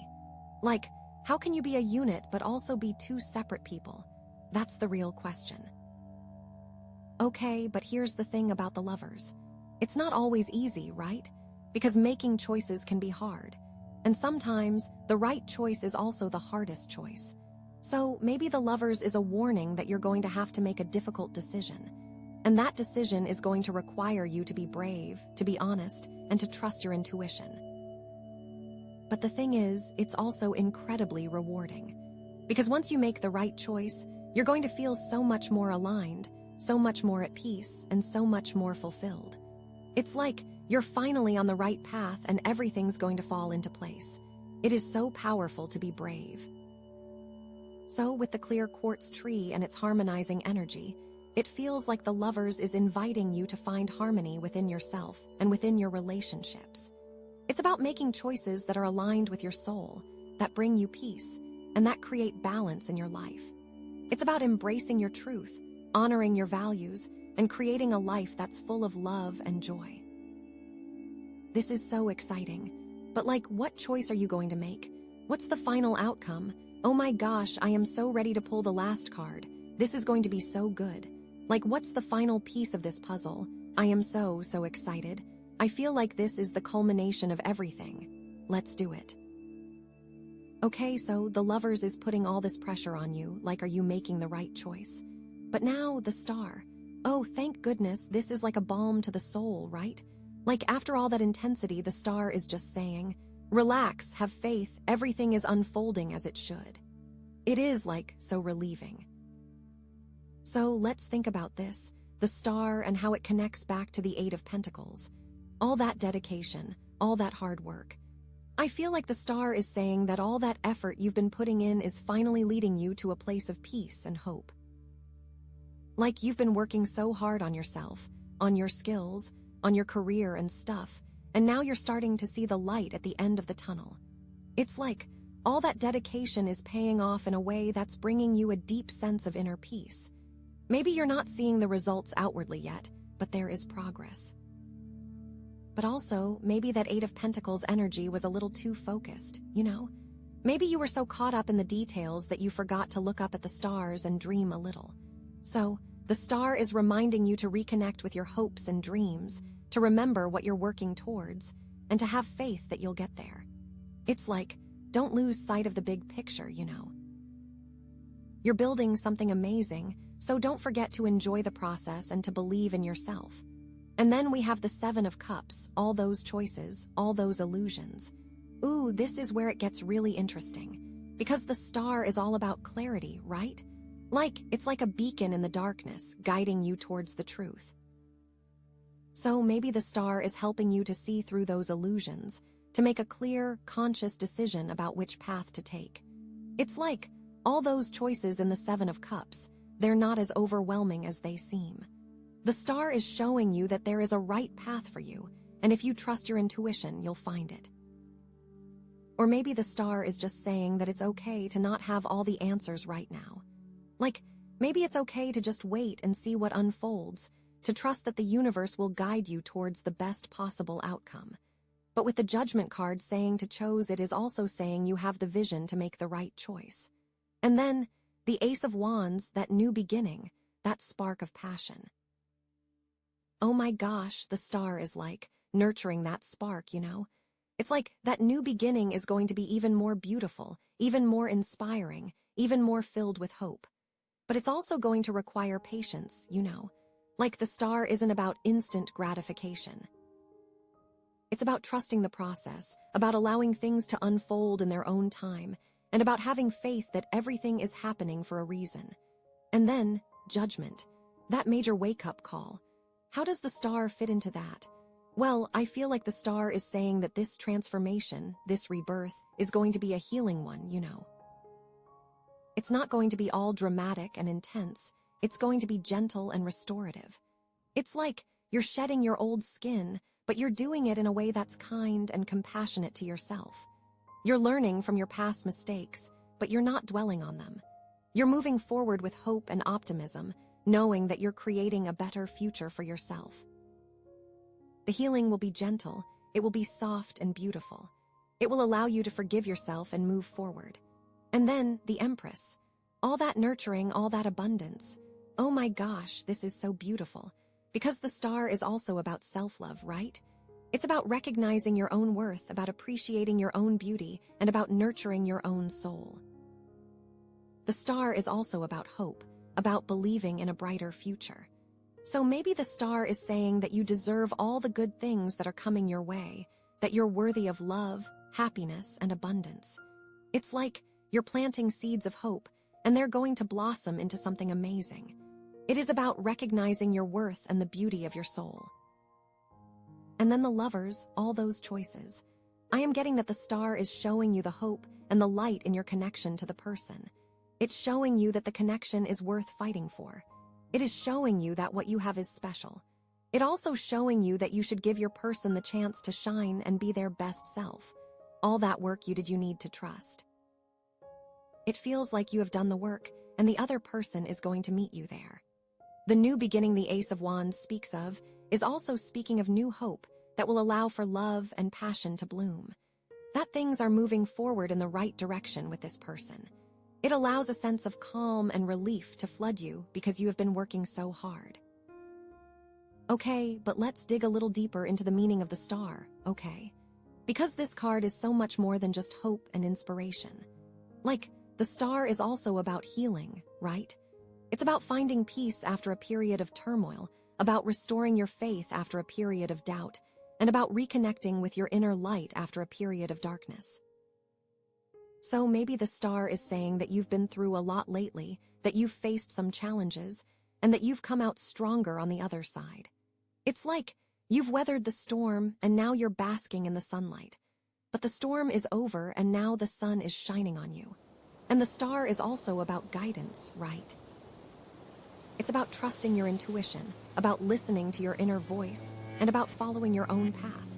It's like you have all the answers you need within you, you just need to learn how to listen to them. The key to that is meditation, spending time in nature and or alone. That is allowing you to listen and hear you soul. So that will allows you to see things more clearly. So you trust yourself and can make the right choices for the future. It's like you are the Star and it is time to shine. So what could this look like in real life? Okay, let's brainstorm some scenarios. Maybe you've been feeling lost and confused about your career path. The star could be a sign that it's time to reconnect with your passions, to explore your creative talents, and to find a career that truly fulfills you. It's about trusting that you have the skills and abilities to succeed, and about having faith that the universe will guide you towards the right opportunities. Or maybe you've been struggling with a difficult relationship.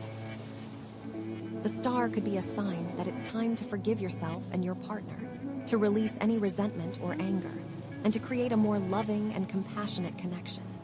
It's about trusting that you can heal the wounds of the past and about creating a brighter future together. Or maybe you've just been feeling overwhelmed and stressed out by life in general.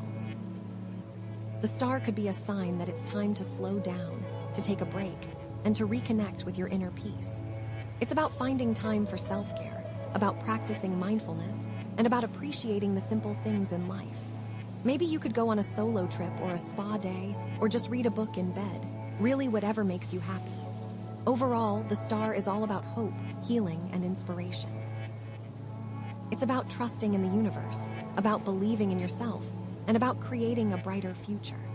It's such a beautiful and uplifting card, and it feels like it's bringing a much-needed dose of positivity to this situation. I'm just so excited to see how this all unfolds. With the clear quartz and the star, I think this ending is beautiful because it provides hope. But there are not a lot of details in this ending, which is exciting. I am so ready to see what happens next. Okay, so the star, right? Like it's just washing over us with this sense of calm.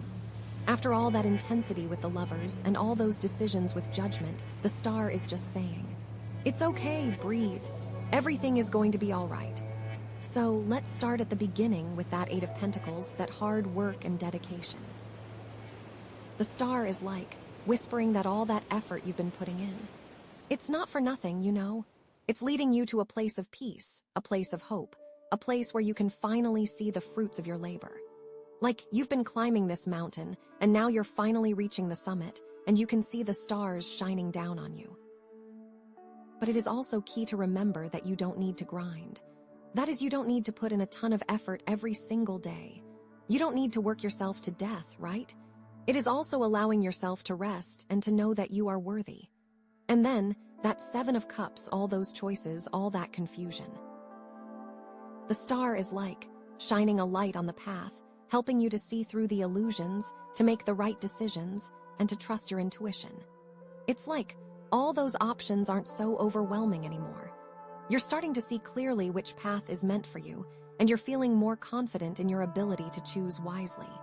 You are becoming clearer so you can choose in the right way. Because it does get so overwhelming and feels impossible sometimes. It is allowing for what is meant to be to flow to you without trying to force anything. And trust is important when the world is trying to get you to push forward. And then, the Ace of Wands, that new beginning, that spark of passion. The star is like fanning the flames, nurturing that spark, helping it to grow into a beautiful, bright fire. It's like that new beginning is going to be even more amazing than you ever imagined, filled with hope, filled with inspiration, filled with endless possibilities. It is showing you that something will come of all of this. All the work you have been doing, it will pay off. All you have to do is keep moving forward. You can do it. And then judgment, that major wake-up call. The star is like softening the blow, making the transformation a little less scary, a little more gentle. It's like you're shedding your old skin, but you're doing it with love and compassion, with kindness and understanding. It's like you're not being judged, you're being reborn, and it's a beautiful thing. Judgment sounds very scary, but it allows for growth and new opportunities. It allows you to be set free from the past and move forward in life. And the Empress. Oh, the Empress is showering you with love and abundance, nurturing you, supporting you, reminding you that you are worthy of all the good things in life. It's like you're surrounded by beauty, by joy, by pleasure, and you're finally allowing yourself to receive it all. Allow yourself to feel good, to feel abundant. Do not hold yourself back from feeling happy. You are worthy and deserve it all. And then, the Lovers, all those choices about the relationship, right? The star is like guiding you towards the right decision, helping you to choose what's best for you, what's best for your heart, what's best for your soul. It's like you're not alone in this. You have the universe on your side, and you're being guided towards a brighter, more loving future. Everything is working out for you. Trust in your person and in yourself. With the star, there is only hope. So the star is all about hope, healing, and faith, right? It's about trusting that everything is unfolding as it should, even when it doesn't feel like it. It's about believing in yourself, even when you're feeling lost and confused. It's about knowing that you are loved and supported, even when you're feeling alone. So how can you cultivate this star energy in your daily life? Well, first of all, it's about practicing self-love. It is so cheesy, but it is so true. Like really taking the time to appreciate yourself, to nurture yourself, to treat yourself with kindness and compassion. It's about recognizing your own worth, about celebrating your own beauty, and about honoring your own unique gifts. And that is so important. The world is gonna tell you that you are not worthy, you need to change. But you are wonderful and don't ever forget it. Maybe you can start by writing down a list of things you love about yourself, or by spending some time each day doing something that makes you feel good, whether it's taking a bath, reading a book, or going for a walk in nature. It's about making yourself a priority, about showing yourself that you are worthy of love and attention. Taking time out of your day to focus on you is what's most important. And it's also about connecting with your spirituality, whatever that means to you. It is different for everyone, and that's okay. Whether it's through prayer, meditation, yoga, or simply spending time in nature, it's about finding a way to connect with something bigger than yourself, to tap into that source of inner peace and guidance.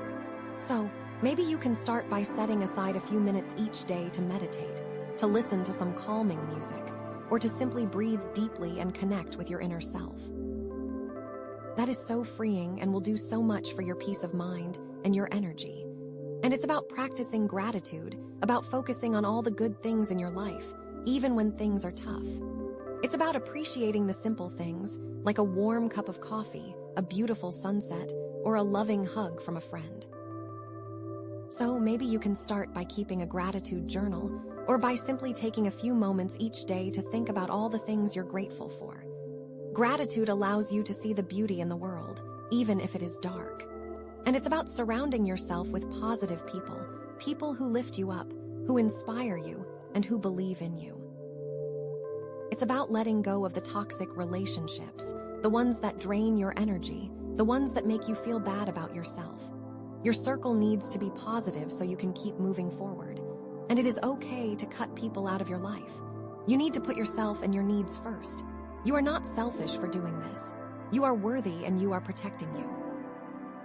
And most importantly, it's about trusting in the universe, about having faith that everything is unfolding as it should, even when you can't see the bigger picture. It's about knowing that you are loved and supported, that you are never alone, and that you have the power to create the life of your dreams. It is hard to trust, especially when you have been hurt in the past. But there is beauty and love in the future for you. You just have to trust. And remember that clear quartz tree? It is all coming together. You have the ability to harmonize your life, to bring it balance no matter what is going on around you. All you have to do is trust. So, my dear friend, please know this. You are worthy of love, happiness, and abundance. You are strong, you are capable, and you are beautiful inside and out. You have the power to overcome any challenge, to heal any wound, and to create the life you've always dreamed of. Trust in yourself, trust in the universe, and never, ever give up on your hopes and dreams. The universe is conspiring to help you, you know. It's sending you signs, it's opening doors, it's guiding you towards your highest good. All you have to do is be open to receiving it, to trusting the process, and to believing in yourself. You are on the right path, my friend. Keep shining your light, keep spreading your love, and keep believing in the magic of life. Everything is going to be all right. I just know it. And remember, like that clear quartz tree that represents your pile, you have the power to harmonize your life, to create balance and beauty, no matter what challenges come your way. Just keep trusting, keep hopping, and keep shining. You've got this. Okay, my friend, hello. If you pick the Amber Star, this reading is all about centering yourself, finding that inner stability, and guess what? Our theme is illuminating your core values, which honestly, with these cards, it's going to be juicy. Okay, so deep breaths, let's dive in because wow. First up, we have the Strength card. Now, this isn't just about physical strength, you know. This is like inner fortitude. That quiet power you have deep down, that ability to handle whatever life throws at you, even when you feel like you're about to crumble. I'm getting the sense that you are incredibly resilient, probably more than you even give yourself credit for. You've been through some stuff, haven't you?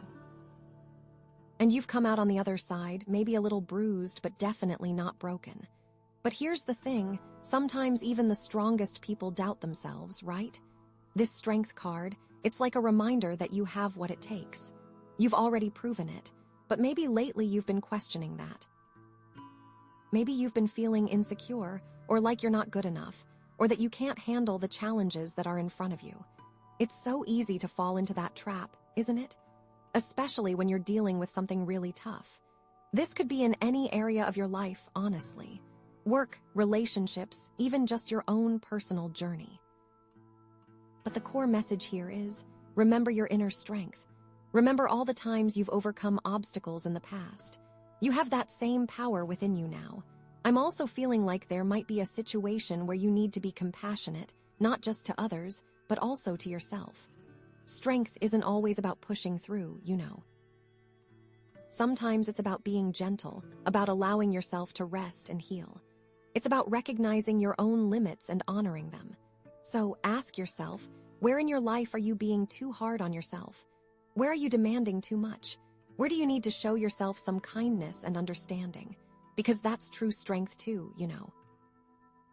And this card, it's also giving me this vibe of like, taming your inner beast. We all have that side of ourselves that's a little wild, a little untamed, maybe even a little destructive. And sometimes we try to suppress it, or ignore it, or pretend it's not there. But that never really works, does it? The Strength card is about integrating that part of yourself, accepting it, and learning to control it with love and compassion, not with fear or judgment. So what does your inner beast look like?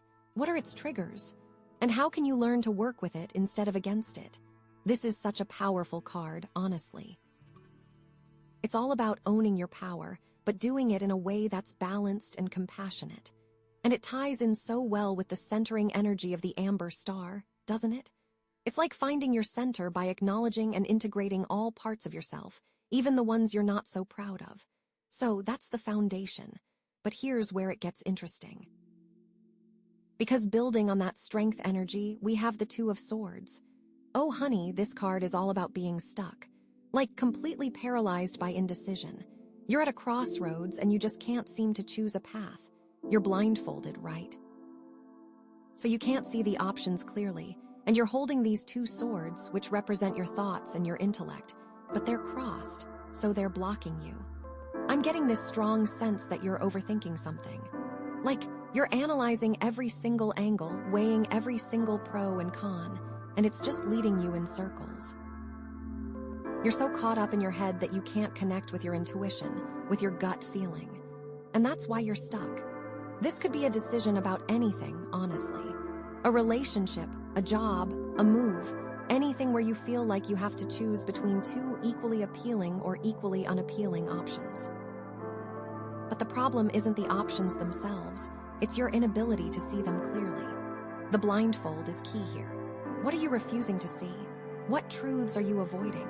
Maybe there's something you don't want to admit to yourself, or maybe you're afraid of the consequences of making the wrong choice. But the longer you stay in this state of indecision, the more stuck you're going to feel. And that's draining your strength, isn't it? Because all that mental energy is being used up on worrying and analyzing, instead of on actually moving forward. And I'm also sensing a block in your emotions. The swords represent the mind, but they're also blocking your heart. You're so focused on logic and reason that you're not allowing yourself to feel. And sometimes, the answer isn't in your head, it's in your heart. What does your heart tell you to do? What feels right, even if it doesn't make sense logically? This card is a big invitation to get out of your head and into your body, to connect with your emotions, to trust your intuition, and to allow yourself to feel the feelings that you've been suppressing. Maybe you're afraid of feeling, or maybe you think that emotions are irrational, but the truth is, they're a vital source of information. This Two of Swords, it's like a wall that you've built around yourself to protect yourself from getting hurt. But the wall is also keeping you from experiencing joy and connection. So, how do you break down that wall? How do you take off the blindfold and see clearly? That's the big question here. And it's connected to the Strength card because it takes strength to be vulnerable, to face your fears, and to make a decision even when you're not sure if it's the right one. It takes courage to trust yourself. This is all about the intersection of logic and intuition, isn't it? Like, how do you balance those two? How do you use your mind to analyze and your heart to guide you? It's a delicate dance, but it's essential for moving forward. So, yeah, feeling stuck, indecisive, emotionally blocked. That's the energy of the Two of Swords. But don't worry, because guess what comes next? The Ace of Swords? Yes, clarity, breakthrough, a brand new idea. After all that confusion and indecision, you're finally going to see the light. This is like a lightning bolt of inspiration, a sudden realization that cuts through all the BS and shows you the truth. You're going to have a moment of clarity where everything just clicks, and you know exactly what you need to do. And this isn't just any idea. This is a powerful, transformative idea that has the potential to change everything. The Ace of Swords represents a new beginning, a fresh start, a clean slate. It's like you're wiping the slate clean after all that mental clutter and starting over with a clear vision. This could be a new project, a new relationship, a new way of thinking, anything that feels like a breath of fresh air after being stuck in the mud. But here's the thing, the Ace of Swords is a double-edged sword, literally and figuratively.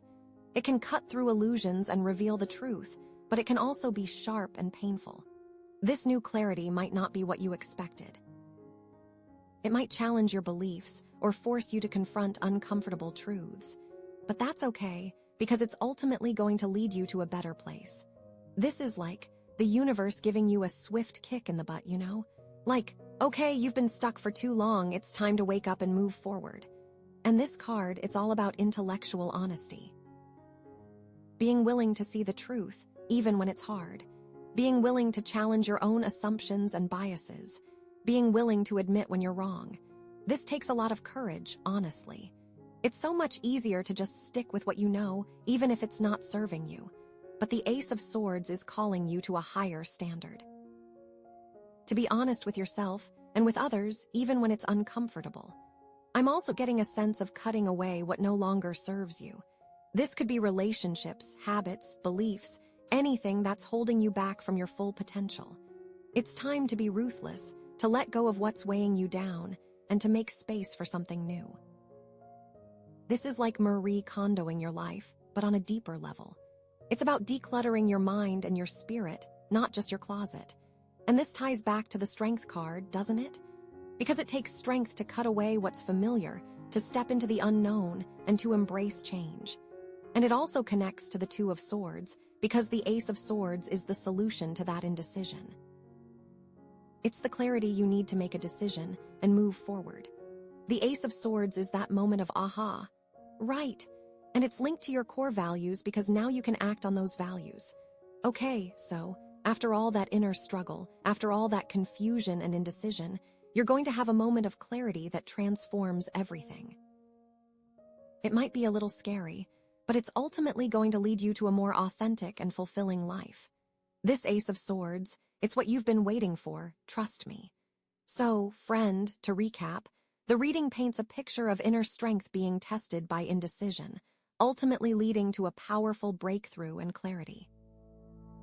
This ties in beautifully with the Amber Star's energy of centering, as it suggests that this clarity will come from aligning with your core values. You are so close to seeing things clearly, it's right there. And that Ace of Swords is the key to unlocking the next chapter of your life. Now, let's see how this plays out as we look at the next card.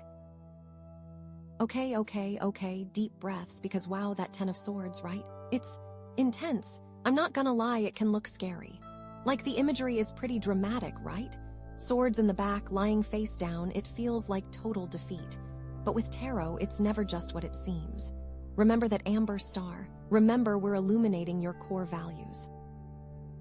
This card, it's not just about the ending, it's about what comes after the ending, and how it aligns with what truly matters to you. Think of it this way. Remember that Two of Swords, that feeling of being stuck, of being unable to make a decision, and how the Ace of Swords brought that lightning bolt of clarity. Well, sometimes that clarity reveals something that needs to end. Something that, no matter how hard you try to fix it, just isn't working anymore. And that's where the Ten of Swords comes in. This could be the end of a cycle, the end of a way of thinking, the end of a relationship, a job, a situation. Anything that's been causing you pain and holding you back. But the important thing to remember is that this ending, as brutal as it might seem, is necessary. It's like the universe is saying, okay, you've tried everything else. Now it's time to let go. And letting go, even when it hurts, is the only way to make space for something new, something better, something that truly aligns with your core values. I'm getting the sense that this might be something you've been fighting for a long time. Maybe you've been pouring all your energy into trying to fix something that's ultimately unfixable. Maybe you've been holding on to something out of fear or obligation or a sense of loyalty. But the Ten of Swords is saying, enough is enough. It's time to release the struggle, to accept the ending, and to allow yourself to heal. And honestly, this ties in so perfectly with the Strength card, doesn't it? Because it takes incredible strength to walk away from something, especially when you've invested so much time and energy into it. It takes strength to admit that something isn't working, to face the pain of loss, and to move forward with courage and hope. But that's exactly what you're being called to do. Think about it. What have you been holding on to that's been draining your energy? What situation has been causing you constant stress and anxiety? What relationship has been leaving you feeling empty and unfulfilled? It could be anything, honestly. It could be a job that you hate, a friendship that's become toxic, a belief system that no longer resonates, a dream that's no longer serving you. And maybe you've been afraid to let go because you don't know what's on the other side. Maybe you're afraid of being alone, or of failing, or of disappointing others. But the Ten of Swords is a reminder that sometimes the greatest act of self-love is to release what's no longer serving you, even if it's painful. I'm feeling like this ending, whatever it is, has been a long time coming. Like you've been seeing the signs for a while, but you've been ignoring them, hoping that things would magically get better. But the universe doesn't work that way, does it? Sometimes, we need a dramatic wake-up call to shake us out of our complacency and force us to make a change. And that's what the Ten of Swords is. It's a wake-up call. It's a signal that it's time to face reality, to accept the truth, and to move on. It's cutting away all the things, you know? The Ace of Swords helped you see what to cut, and now this is like the actual cutting. So it might hurt, but like removing a splinter hurts, but you feel so much better after. I'm also getting a sense that this ending might be unexpected. Like it might come out of the blue, and you might feel completely blindsided. But even if it's unexpected, it's ultimately for your highest good. The universe has a plan for you, even if you can't see it right now. And this ending is part of that plan. It's clearing the way for something new and amazing to enter your life. It's like you've been carrying around this heavy burden for so long, and the Ten of Swords is finally allowing you to put it down. And once you release that burden, you'll feel so much lighter, so much freer, so much more able to move forward with joy and purpose. This is a chance to release whatever isn't serving you and finally move forward, aligned with your core values. But here's the thing, it's important to allow yourself to grieve this ending. Don't try to suppress your emotions or pretend that it doesn't hurt. Allow yourself to feel the sadness, the anger, the disappointment, whatever emotions come up. Because those emotions are a natural part of the healing process. It's like, okay, it's over. But it's okay that it's over. It's allowing you to fully embrace that new beginning from the Ace of Swords. And it's important to be gentle with yourself during this time. Don't beat yourself up or blame yourself for what happened. Just allow yourself to heal and to learn from the experience. This is an opportunity for growth, a chance to become stronger and more resilient. Remember that Strength card. You have that inner fortitude. I'm feeling like this ending is also going to bring a lot of clarity. Once the dust settles, you'll be able to see things more clearly, to understand what went wrong, and to identify the lessons you need to learn. And that clarity is going to be incredibly valuable as you move forward. This ending is like the final push you needed to get clear. And honestly, this Ten of Swords, it's not just about the ending of something external. It's also about the ending of something internal. It's about releasing old beliefs, old patterns, old ways of thinking that have been holding you back. It's about shedding your old skin and emerging as a new and improved version of yourself. It's like you've been carrying around these limiting beliefs for so long, and the Ten of Swords is finally allowing you to release them. And once you release those beliefs, you'll feel so much more empowered, so much more confident, so much more able to create the life you truly desire. So you need to really lean into the Amber Star. How can you use that centering energy to help you through this? I'm feeling like this ending is also going to lead to a deeper connection with your intuition. When you're no longer distracted by the noise of the external world, you'll be able to hear your inner voice more clearly. And that inner voice is going to guide you towards your true path. Trust yourself right now and go within. And it's also really important to surround yourself with supportive people during this time. Reach out to your friends, your family, your therapist, whoever makes you feel loved and supported. Because you don't have to go through this alone. Lean on the people who care about you and allow them to help you heal. Let them help you align with your core values. What do those values mean to you in this moment? I'm feeling like this ending is ultimately going to lead to a greater sense of peace and fulfillment. Once you've released what's no longer serving you, you'll be able to create a life that's more aligned with your true self. And that's where true happiness lies. It all goes back to that strength card and the lesson of self-compassion. So yeah, the Ten of Swords can be a tough card to see, but it's also a card of hope. It's a reminder that endings are necessary for new beginnings, and that even the most painful experiences can lead to growth and transformation. Trust the process, allow yourself to heal, and know that something amazing is waiting for you on the other side. It's gonna be okay. Remember, the Amber Star is all about centering. This ending is forcing you to get centered, to really figure out what matters most, to shed everything else. The core values we talked about at the beginning, this is where they come into play. What values are being challenged right now? What values are you realizing are non-negotiable? This ending is illuminating those values in a big way. This is how the connection evolves, through brutal honesty and necessary endings. Okay, but what does this ending actually mean for you? Okay, but what does this ending actually mean for you? Like seriously, what's it all about? Well, guess what? Let's pull another card and see if we can get some more clarity, okay? Because wow, that Ten of Swords, right? That's heavy stuff. Okay, so here we go. Shuffles deck dramatically. And we have the Eight of Cups. Okay, so the Eight of Cups, right? This is like a different kind of walking away. It's not the sudden, dramatic ending of the Ten of Swords. This is more like a conscious decision to leave something behind. You know, like you're walking away from something that's no longer fulfilling you. You're leaving these cups, which represent emotions, right? You're leaving them behind because they're empty. They're not giving you what you need anymore. I'm getting this sense that this isn't necessarily a bad thing.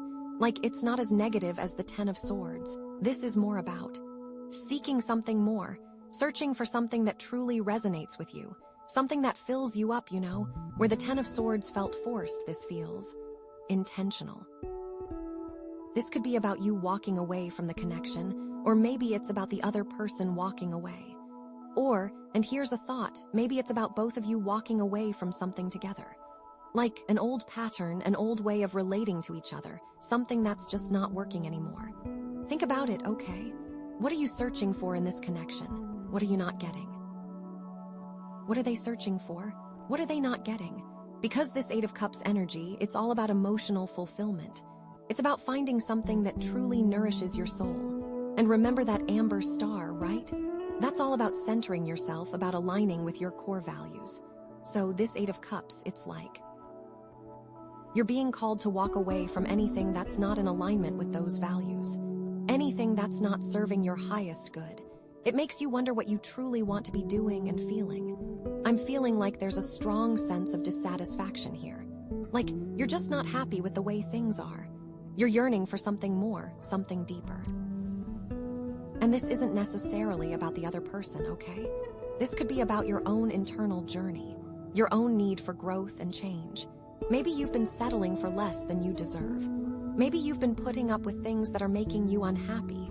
Maybe you've been ignoring your own needs in order to please someone else. But the Eight of Cups is saying, enough is enough. It's time to prioritize your own happiness. It's time to go searching for what truly fulfills you. And here's the thing, okay? This doesn't necessarily mean that the connection is over. It just means that something needs to change. It means that you need to address the things that are making you unhappy. You need to communicate your needs and desires. You need to be willing to walk away if things don't improve. I'm also getting this sense that there might be some fear involved here. Fear of the unknown, fear of being alone, fear of making the wrong decision. It's scary to walk away from something, especially when you've invested so much time and energy into it. But the Eight of Cups is a reminder that sometimes the greatest risk is not taking any risks at all. Sometimes you have to be willing to step into the unknown in order to find what you're truly looking for. You have to trust that the universe has your back, and that even if things don't go according to plan, you'll still be okay. This card makes me think, what are you willing to leave behind in order to find true happiness? Is it a relationship? Is it a job? Is it a belief system? Is it a way of life? Whatever it is, the Eight of Cups is calling you to be brave enough to let it go. And here's where it gets interesting, okay? Because this Eight of Cups, it's not just about walking away from something. It's also about walking towards something. It's about having a clear vision of what you want and being willing to go out and get it. What does that look like for you? What does true emotional fulfillment look like? What kind of relationship do you want? What kind of life do you want to create? The Eight of Cups is asking you to get really clear on your desires and to start taking steps towards making them a reality. I'm feeling like this is a really important turning point for you. This is a chance to create a life that's truly aligned with your soul's purpose. A life that's filled with joy, love, and fulfillment. So, don't be afraid to walk away from what's not working. Don't be afraid to embrace the unknown. Don't be afraid to go searching for what your heart truly desires. Because the Eight of Cups is a promise that if you're willing to take the leap, you'll find something even better waiting for you on the other side. It's a shift in perspective. Okay, so let's bring it back to the connection, okay? How does this Eight of Cups energy affect your relationship with this person? Are you feeling like you need to walk away in order to find your own happiness? Are they feeling that way? Are you both feeling like something needs to change? Maybe you need to have a serious conversation about your needs and desires. Maybe you need to be willing to compromise. Maybe you need to be willing to let go. Whatever it is, the Eight of Cups is urging you to take action. Don't just sit around and wait for things to magically get better. Be proactive. Be honest. Be willing to do what's necessary to create a fulfilling relationship. And remember that strength card, right? It takes strength to walk away. It takes strength to be vulnerable. It takes strength to face your fears. But you have that strength within you. You've already proven it. So trust yourself. Trust your intuition. And know that you're capable of handling whatever comes your way. You have that support of the amber star in your corner, don't forget. It's there to help you stay centered. I'm feeling like this Eight of Cups is also about letting go of expectations. Maybe you had certain expectations about this connection that just aren't being met. Maybe you thought it would be a certain way, but it's not. The Eight of Cups is a reminder that life rarely goes according to plan. And that's okay. Sometimes, the best things in life are the things we never expected. So be open to the unexpected. Be willing to let go of your expectations. And be willing to embrace the journey, wherever it may lead you. And it's also about self-respect, you know? You need to respect yourself enough to walk away from situations that aren't serving you. You deserve to be happy. You deserve to be fulfilled. And if this connection isn't providing that for you, then it's okay to move on. It's not selfish. It's self-care. It's also how you can be kind to the other person. This Eight of Cups is making me think about the bigger picture, too. What are your long-term goals? What do you want your life to look like in 5 years? In 10 years? Is this connection helping you move towards those goals, or is it holding you back? These are important questions to ask yourself, and the answers might not be easy. But it's important to be honest with yourself, because you deserve to live a life that's aligned with your dreams and aspirations. So don't settle for anything less. And I'm also getting this sense that this Eight of Cups is about trusting your intuition, your gut feeling, that little voice inside that's always guiding you. What is your intuition telling you about this connection? Is it telling you to stay? Is it telling you to go? Is it telling you to wait and see? Listen to that voice. It knows what's best for you. It can help you connect to your core values and make a grounded decision. So yeah, the Eight of Cups, it's a complex card. It's about walking away, but it's also about searching for something more. It's about emotional fulfillment, but it's also about facing your fears. It's about letting go of expectations, but it's also about respecting yourself. But ultimately, it's about making a choice that's in alignment with your highest good. A choice that will lead you towards a life that's filled with joy, love, and fulfillment. How do you take that Ten of Swords energy and turn it into this Eight of Cups journey? Okay, but what if? What if this Eight of Cups isn't about you walking away from the connection? What if it's about you walking away from something within yourself? Like an old belief system, or an old way of thinking, or an old pattern of behavior. Maybe you've been holding on to something that's been holding you back. Maybe you've been clinging to a limiting belief that's been preventing you from seeing your full potential. Maybe you've been repeating a pattern of behavior that's been causing you pain. The Eight of Cups could be a sign that it's time to let go of those things, to release the past, and to embrace a new way of being. To walk away from the things that are no longer serving you and to step into a brighter future. It would definitely lighten the load after that Ten of Swords. And remember that Ace of Swords, right? That clarity, that breakthrough. Maybe the Eight of Cups is the result of that clarity. Maybe you finally realize that something needs to change, and you're now taking the steps to make that change happen. Or maybe the Eight of Cups is leading to that Ace of Swords. Maybe you need to walk away from something in order to gain the clarity you need to move forward. It could go either way, honestly. The possibilities are endless. Okay, so what's the bottom line here? What's the key takeaway from this Eight of Cups card? I think it's this: be honest with yourself.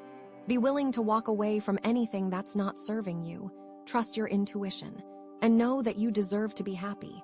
And now, let's see what the next card has in store for us. Because this is just getting started, isn't it? Okay, so where were we? Right, the Eight of Cups and this feeling of walking away. Well, guess what? Because now we have the Six of Swords, so it's like yes and keep moving, it's transition time. And okay, so usually, right, the Six of Swords is about moving on, like literally, physically, maybe even emotionally.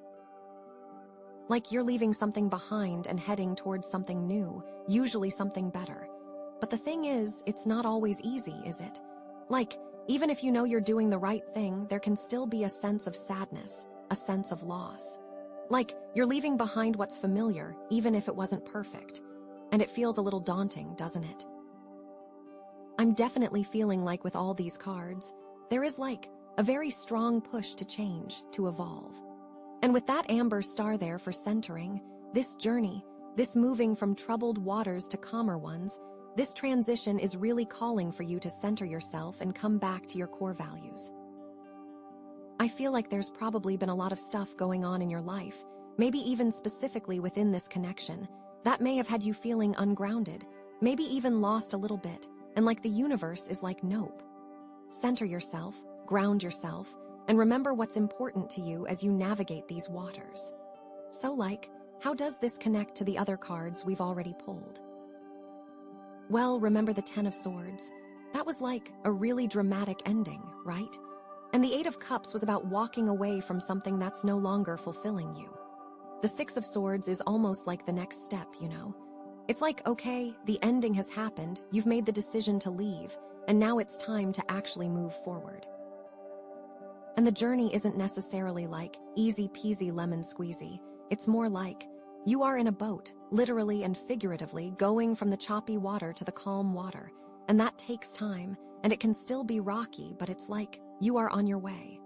But here's the thing, right? The Six of Swords isn't always about a physical journey. It can also be about an internal journey. Like maybe you're not physically moving anywhere, but you're changing your perspective, you're shifting your mindset, you're leaving behind old beliefs and patterns that no longer serve you. What does that look like for you? I feel like you really need to ask yourself that, especially with the amber star to center you. Like, what do you need to leave behind to move towards calmer seas within yourself?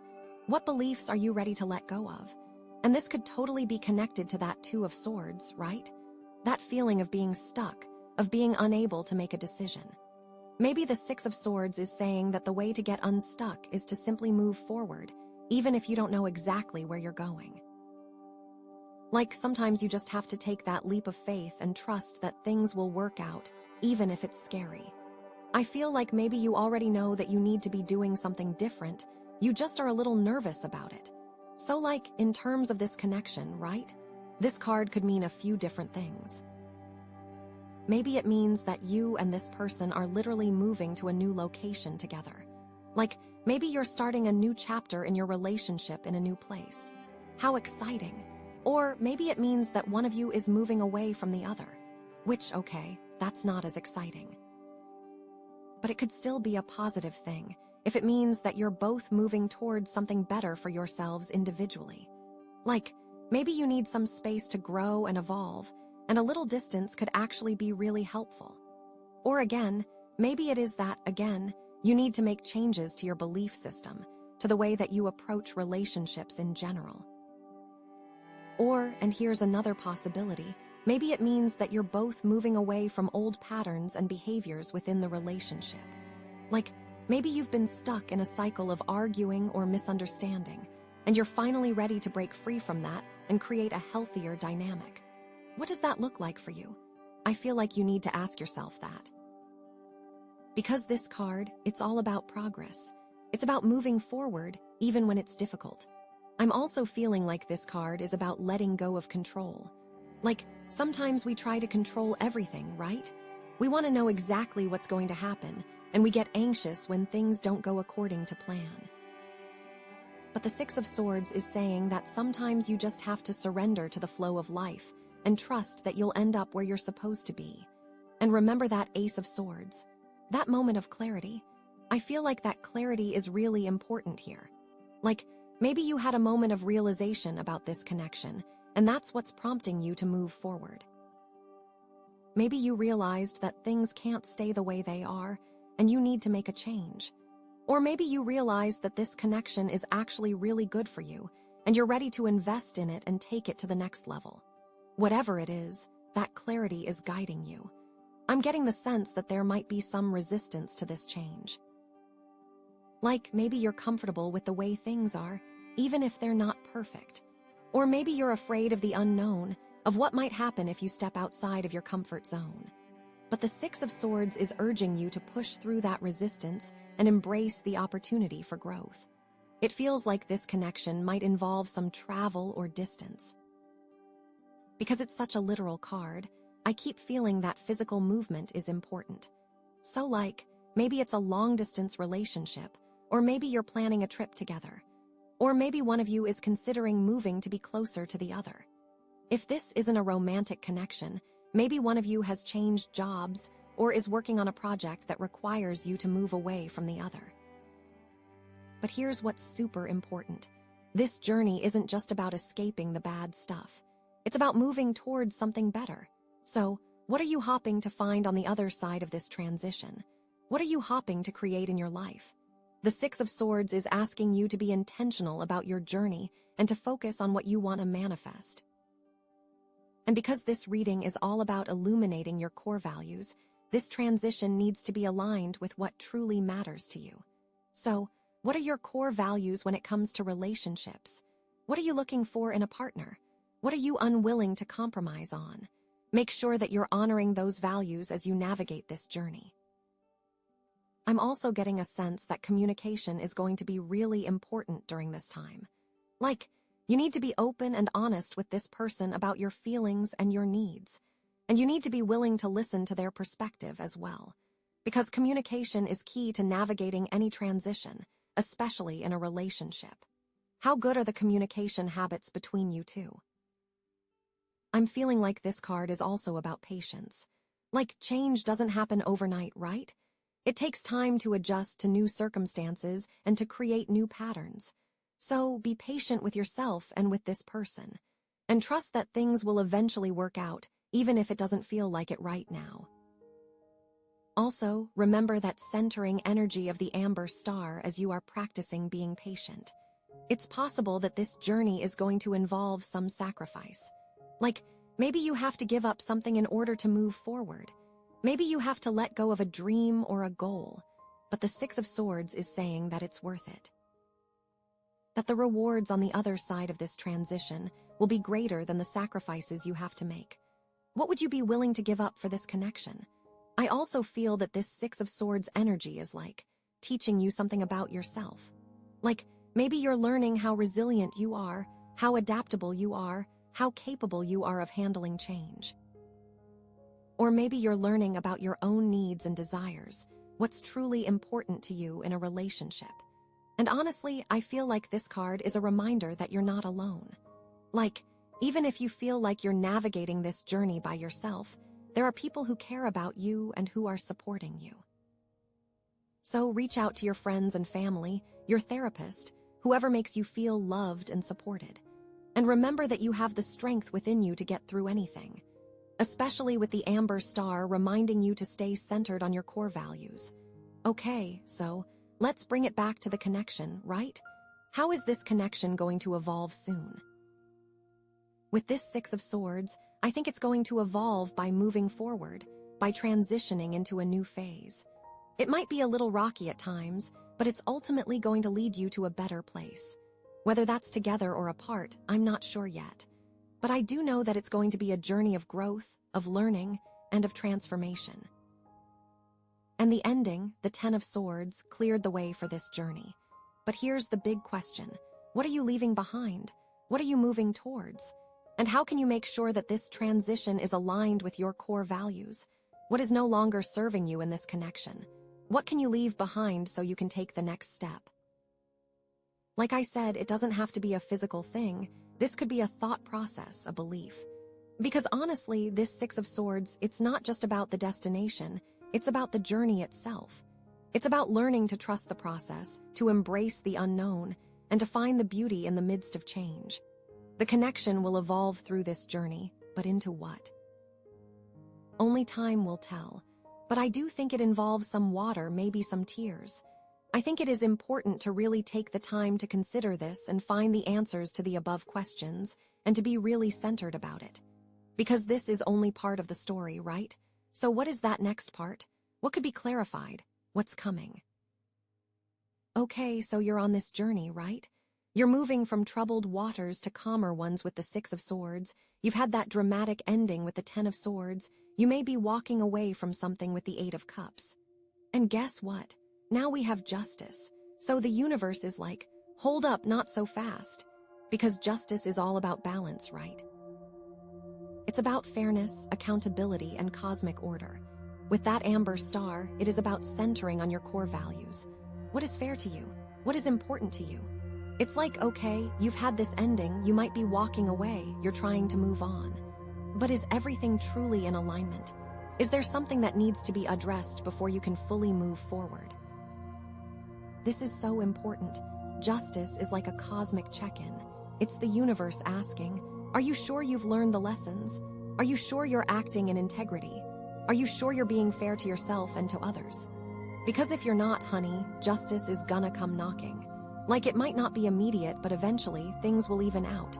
Karma's a you-know-what.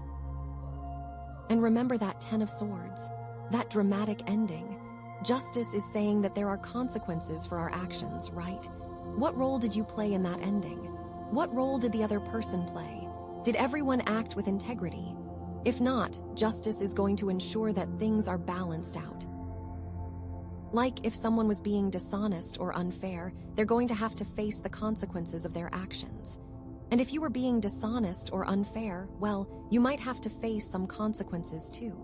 Nobody is immune. The universe is not going to let anyone get away with anything. So you're being asked to face the music. And that Eight of Cups, right? that walking away. Are you walking away because you're being treated unfairly? Are you walking away because you're not getting what you need? Or are you walking away because you're afraid of commitment, or because you're not willing to put in the work? Justice is asking you to be honest with yourself about your motives. Because if you're not being honest, it's going to catch up with you eventually. You can't keep stuff like that hidden. What are you really running from?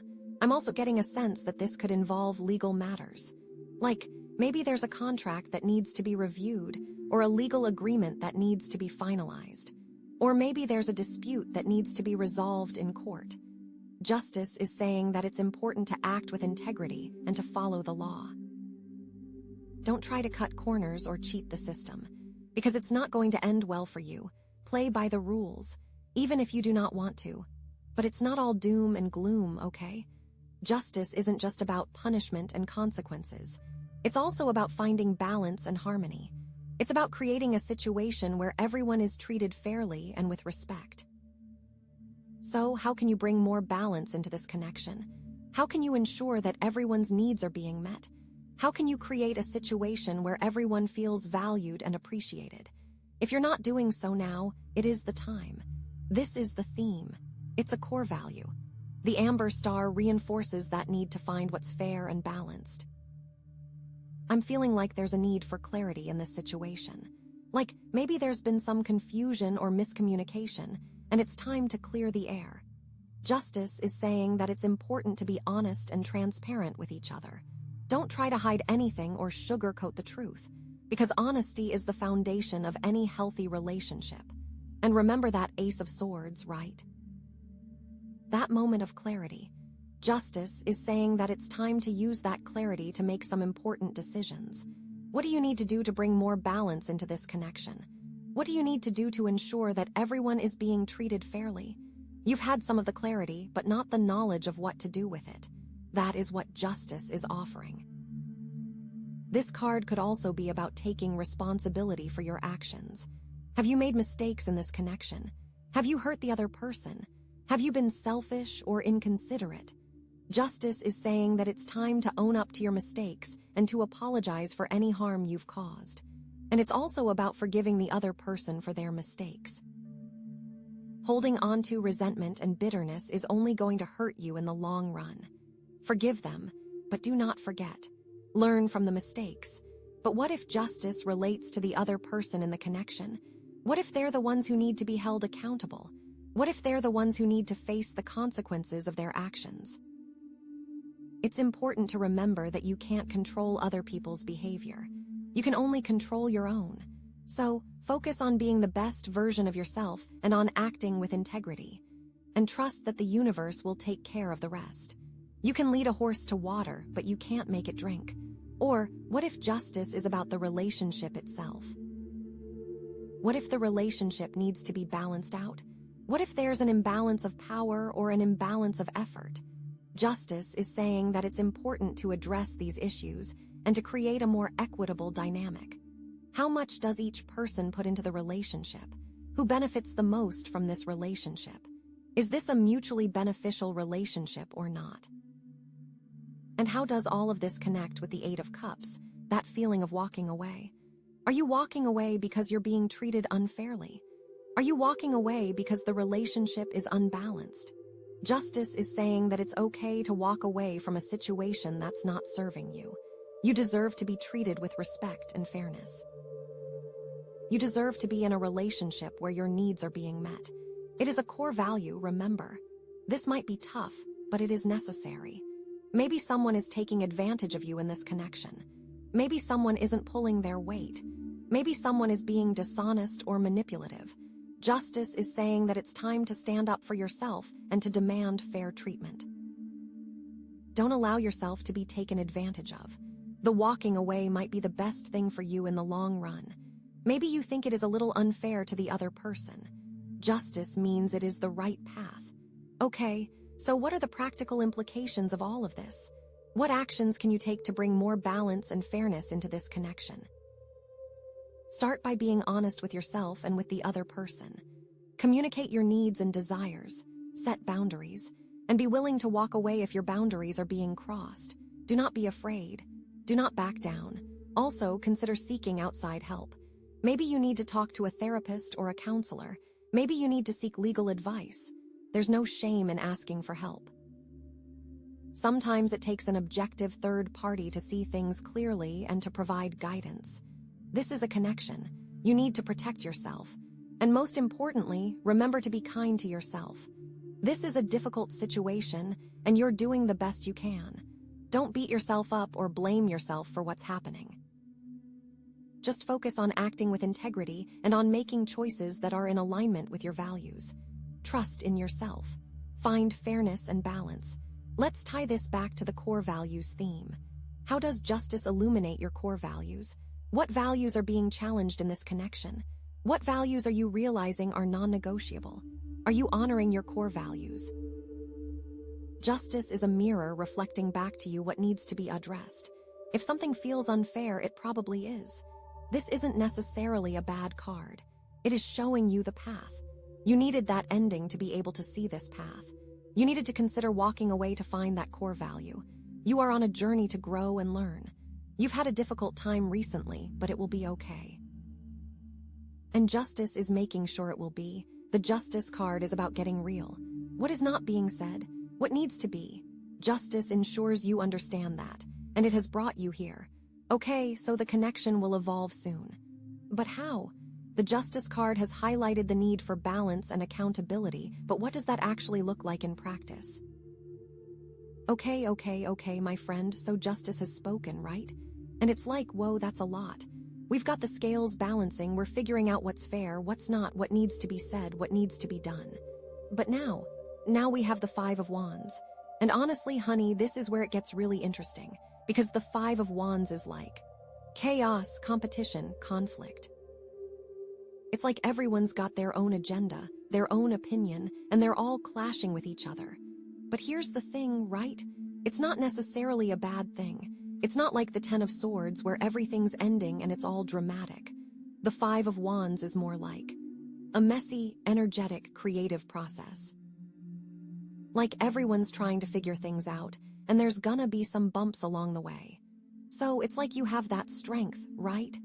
You have the courage to get through everything, and you have the Two of Swords, where you're stuck, then the Ace of Swords, where you see clearly, and now with the Ten of Swords, everything has ended. Then there is the Eight of Cups, where you considered walking away, then the Six of Swords, where you are traveling, and Justice, where you had to make things fair. And the Five of Wands. Well, this is the next step. This is where everything comes together. I'm getting the sense that this is all about communication. Like there's gonna be a lot of talking, a lot of debating, a lot of trying to get your point across. But the key is to do it in a way that's respectful and constructive. Don't get caught up in the drama. Don't let your ego get in the way. Just focus on expressing yourself clearly and listening to what others have to say. It sounds hard, but trust me, it is doable.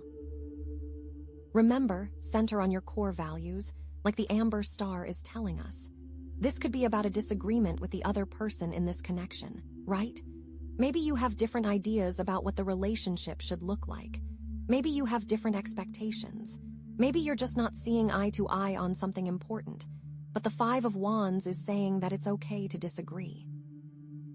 It's okay to have different opinions.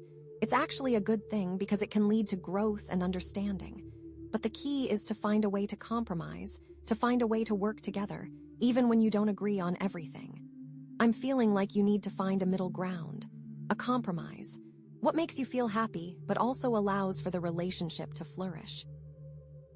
What can you two agree upon? Or, and here's another possibility, maybe this is about external influences, right? Maybe there are other people who are interfering in your connection. Maybe there are family members or friends who are giving you unwanted advice or stirring up trouble. The Five of Wands is saying that you need to protect your relationship from these outside forces. You need to set boundaries and make it clear that this is between you and the other person. It is up to you to protect it. Do not let other people ruin things for you. People always have something to say. You can just politely nod your head and keep walking. You are strong. You can do this. Think about it, okay? Who are the people who are causing the most drama in your life right now? Who are the people who are trying to control you or manipulate you? Who are the people who are just not supportive of your connection? Those are the people you need to distance yourself from. It is harsh, but it is necessary. And honestly, sometimes the Five of Wands can be about internal conflict, right? Maybe you're struggling with your own doubts and insecurities. Maybe you're questioning whether this connection is really right for you.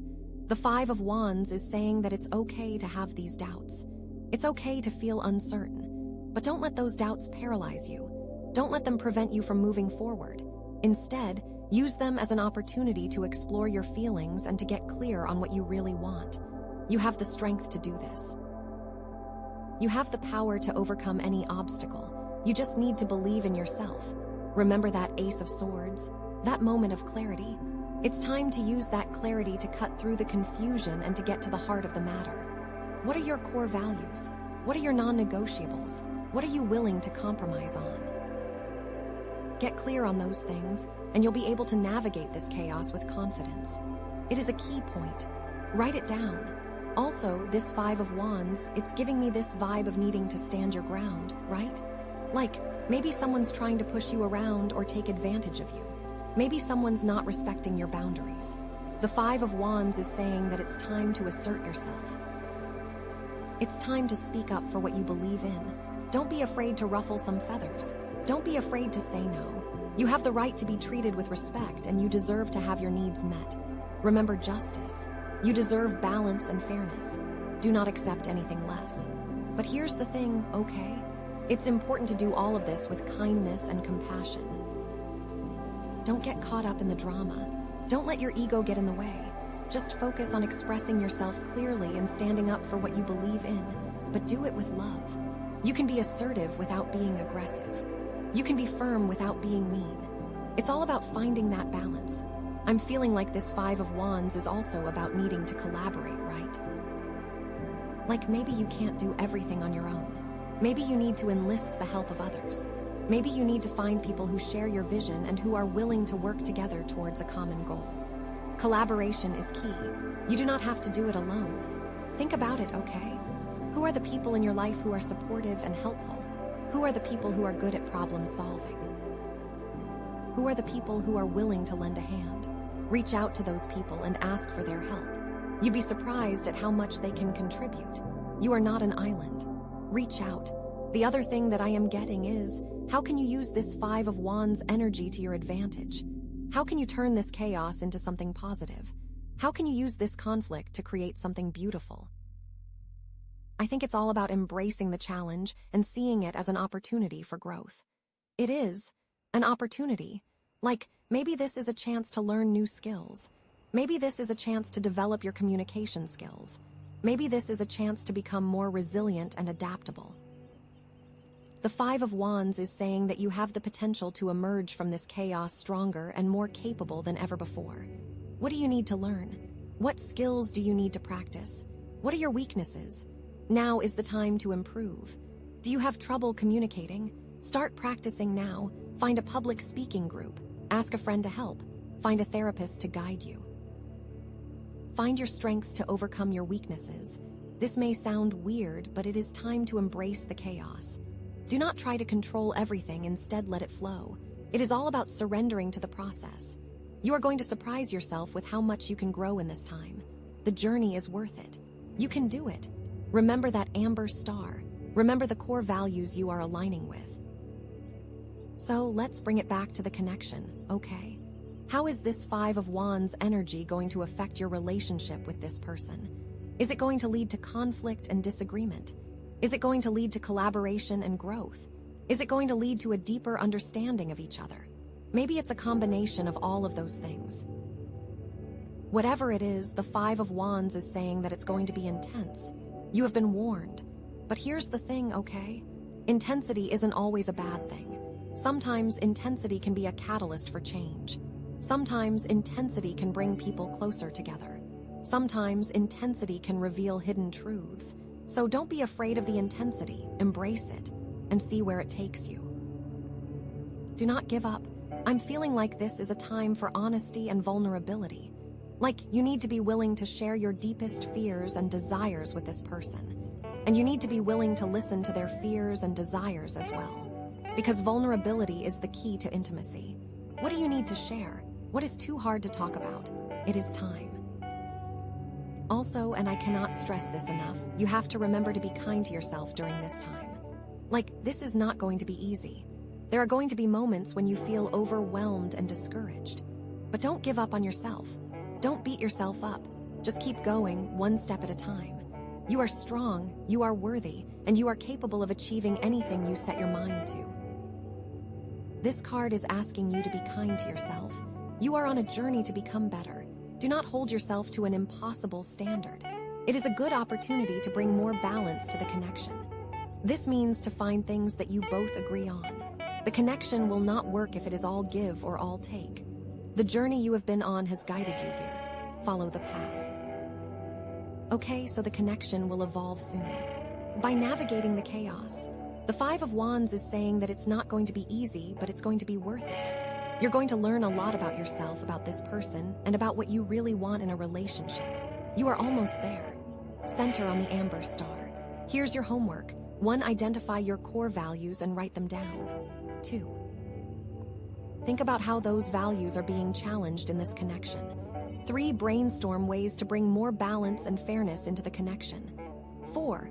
Communicate your needs and desires to the other person. 5. Be willing to compromise. 6. Be kind to yourself. 7. Trust the process. You can do it. You have the strength, the clarity, and the support you need to create a fulfilling and meaningful connection. Also, the universe has your back. You are not alone. Now go out there and make some magic happen. I am so excited for you and this beautiful and crazy journey. Hey bestie, oh my gosh, I am so excited about this reading for you. The Rhodonite angel crystal is singing to me. It really is. It's all about flow, like water, girl, just go with it, you know? And the theme is embracing vulnerability and understanding, which, like hello, that's the key to everything, right? So get ready, because these cards are about to spill all the tea on how this connection is going to evolve soon. I'm already getting chills. Okay, so the first card we have is the High Priestess. Oh, she is so mysterious, like whoa, okay. The High Priestess is like that deep knowing, that intuition that you can't really explain, right? She's all about secrets and the unseen. So immediately, what I'm getting is that this connection, at its core, has this really strong intuitive vibe. Like you two just get each other on a level that's hard to put into words. You know that feeling when you meet someone and it's like, I've known you forever. Yeah, that's High Priestess energy right there. But here's the thing, because it's the High Priestess, there's also this sense of mystery, maybe even a little bit of distance. It's not all out in the open, you know? There might be things that one or both of you are holding back, or maybe aren't even fully aware of yet. It's like you're both sensing this deep connection, but you're also a little hesitant to fully dive in. Does that make sense? Think of it like this. You're standing at the edge of a pool, you can see how clear and beautiful the water is. You know it would feel amazing to swim, but you're also a little bit nervous about the temperature or what's lurking beneath the surface. You know what I mean? That's the vibe. It's exciting, but also a little bit unknown. And because the theme is embracing vulnerability, I feel like the key here is to really trust your intuition, but also to be willing to be open and honest about what you're feeling, even if it's scary. Like, don't be afraid to ask the tough questions, you know? Don't be afraid to say, hey, I'm feeling this connection with you, but I also need to understand what's going on here. Because the High Priestess is all about the subconscious, it could also mean that there are some past experiences or hidden patterns that are influencing this connection. Maybe you're both bringing some baggage from previous relationships, and you're not even fully aware of it. That's why the understanding piece of the theme is so important. It's about understanding yourself, understanding the other person, and understanding the dynamics at play, you know? It could also be that one of you is more in touch with their intuition than the other. Maybe you're the one who's picking up on all these subtle cues and vibes, and the other person is a little bit more oblivious. If that's the case, it's important to be patient and gentle, you know? Don't overwhelm them with your psychic downloads. But the bottom line is, The High Priestess is telling you that this connection has potential, like major potential, but it's going to require you to go deep, to be honest with yourself and with each other, and to trust your intuition every step of the way. And girl, with that Rhodonite angel, you are so supported in this flow of energy, you really are. Okay, are you ready for the next card? Because it's a big one. It's the Lovers. Wow, that's so intense right after the High Priestess, don't you think? Okay, so the Lovers card, obviously it's about love and connection, but it's also about choices, like big, life-altering choices. So what this is telling me is that this connection, that started with that mysterious, intuitive vibe of the High Priestess, is now at a major crossroads. Like, you can't just keep floating along on intuition alone, you know? You're going to have to make a conscious decision about where you want this to go. Are you going to commit to this person? Are you going to take the leap and see where it leads? Or are you going to play it safe and stay in your comfort zone? That's the question that's being asked here.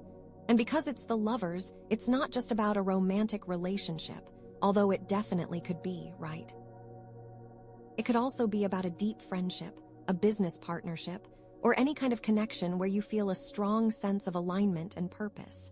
But whatever it is, it's going to require you to make a choice, a conscious choice, about how you want to move forward. Now, the thing about the Lovers is that it's not always easy, you know. It's not always a clear-cut decision. There might be pros and cons on both sides, and you might be feeling pulled in different directions. That's why it's so important to go back to that High Priestess energy and really tap into your intuition. What is your gut telling you? What feels right in your heart? Because the Lovers is also about values, right? It's about aligning your values with the other person. Do you share the same vision for the future? Do you have the same beliefs about what's important in life? These are the kinds of questions you need to be asking yourself right now. And don't be afraid to be honest with yourself and with the other person, you know? Don't try to force something that's not there or ignore red flags just because you want it to work. The Lovers is about authenticity. It's about being true to yourself and to your values. Think of it like this. You're standing at a fork in the road, and you have to choose which path to take, you know? One path might look easier and more familiar, but it might not be the path that's truly aligned with your soul. The other path might be more challenging and unknown, but it might be the path that leads you to your greatest happiness and fulfillment. Which path are you going to choose? And remember that theme, embracing vulnerability. This is where it really comes into play, girl. Because making a choice like this requires you to be vulnerable, to put yourself out there, to risk getting hurt. But it's also where the greatest rewards are found, you know. It's in those moments of vulnerability that we truly connect with others and with ourselves. It's also possible that this choice isn't just about the other person. It could also be about choosing yourself, you know. Maybe you're being called to make a decision that's in your own best interest, even if it means letting go of this connection. That's also a valid interpretation of the Lovers, right? It's about choosing what's right for you, even if it's difficult. The Lovers card is such a powerful card. It really is. It's a reminder that we always have a choice, and that we're responsible for creating our own reality. So embrace that power, girl, and make a choice that's aligned with your heart and soul. Okay, are you ready to see what the final card is? Because this is where it all comes together. It's the Hermit. Oh my goodness, okay, this is so perfect. So after the High Priestess and the Lovers, we have the Hermit, which is all about going inward, introspection, and finding your own truth. So what this is telling me is that before you can fully embrace that Lover's energy, before you can make that big choice, you need to take some time for yourself. You need to go within and really connect with your own inner wisdom, you know. It's like you've been getting all these external signals, all these intuitive hits from the High Priestess, and you've been faced with this major decision with the Lovers. But now it's time to turn off all the noise and just listen to your own inner voice. What do you really want? What do you really need? That's what the Hermit is asking you to consider. This could mean taking some time away from the other person, you know? Maybe you need to create some space to really think about what you want without being influenced by their energy. Or it could just mean taking some time each day to meditate, journal, or do whatever helps you connect with your inner self. Because the hermit is all about finding your own truth, right? It's about discovering what's truly important to you, what your values are, and what you're willing to compromise on, and what you're not. And that's so important when you're making a big decision about a relationship, right? You need to know who you are and what you stand for before you can fully commit to someone else. Think of it like climbing to the top of a mountain, you know. You've been climbing, and you're finally at the summit.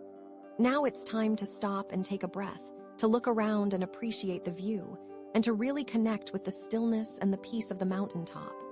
That's what the hermit energy feels like. And because the theme is embracing vulnerability and understanding, the hermit is also about understanding yourself, right? It's about acknowledging your own flaws and imperfections, and being willing to be honest with yourself about what you need to work on. We all have them, girl. We really do. It could also be that you need to heal some old wounds before you can fully move forward in this connection, you know. Maybe there are some past experiences that are holding you back, or some limiting beliefs that are preventing you from fully opening your heart. The hermit is a time for healing and for releasing the past. But the thing about the hermit is that it's not meant to be a permanent state, right? It's just a temporary retreat, a time to recharge and reconnect with yourself before you go back out into the world. So don't get stuck in hermit mode, you know? Don't isolate yourself completely and shut yourself off from the world. That's not what this card is about. The hermit is about finding your own inner light and then sharing that light with the world. It's about becoming a beacon of wisdom and guidance for others. So, embrace this time of introspection, girl, and use it to connect with your own inner truth, you know. And then, when you're ready, go back out there and shine your light. So to recap, we have the High Priestess, that initial intuitive connection, then the Lovers, that big choice point, and finally the Hermit, that need for introspection and self-discovery. It's like a journey, right? A journey inward to find your own truth, so that you can make the best decision for yourself and for this connection. And with that Rhodonite angel crystal, you have the flow and the vulnerability to make this a really beautiful connection. Girl, I just know it.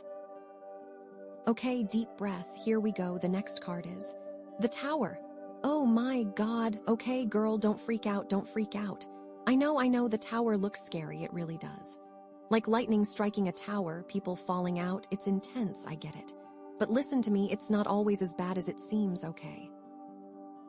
It's definitely a card of sudden change and upheaval, but it can also be a necessary catalyst for growth, you know. Think about it like this. Remember how the Hermit was all about going inward and finding your own truth? Well, maybe that truth is that something in this connection just isn't working anymore, you know. And the Tower is just the universe's way of, like, clearing the decks, of tearing down the old structures to make way for something new and better. It's like, if you've built a house on a shaky foundation, it doesn't matter how pretty the paint is, it's eventually going to crumble, right? The Tower is that crumbling, but it's also the opportunity to build something stronger and more sustainable. And remember the Lovers, that big choice point? Maybe, just maybe, the choice that was made wasn't entirely authentic, you know? Maybe someone compromised their values or ignored a red flag because they really wanted it to work. The Tower can be a wake-up call, a cosmic correction, saying, hey, you're not being true to yourself and this needs to change. So, what could this look like in real life? Well, it could be something external, like a sudden event that forces a change in the connection. Maybe one of you loses a job, or has to move unexpectedly, or maybe there's a big argument that brings all the hidden issues to the surface, you know. Something that just totally shakes things up and forces you to reevaluate everything. Or it could be something more internal, like a sudden realization that shatters illusions, you know. Maybe one of you suddenly realizes that you're not happy, or that you're not being treated the way you deserve to be. It's like the scales fall from your eyes and you see things in a completely new light. That can be really painful, but it's also incredibly liberating, right? But the most important thing to remember is that the Tower is not the end. It's the beginning, you know. It's the breakdown before the breakthrough. It's like, sometimes you have to completely dismantle something to rebuild it stronger. Think about a building that's being renovated, right? They have to tear down walls, rip out the old wiring, and make a huge mess before they can create something beautiful and modern. The tower is like that messy renovation, but it's ultimately for the best. And girl, remember our theme? Embracing vulnerability and understanding. This is where it really comes into play.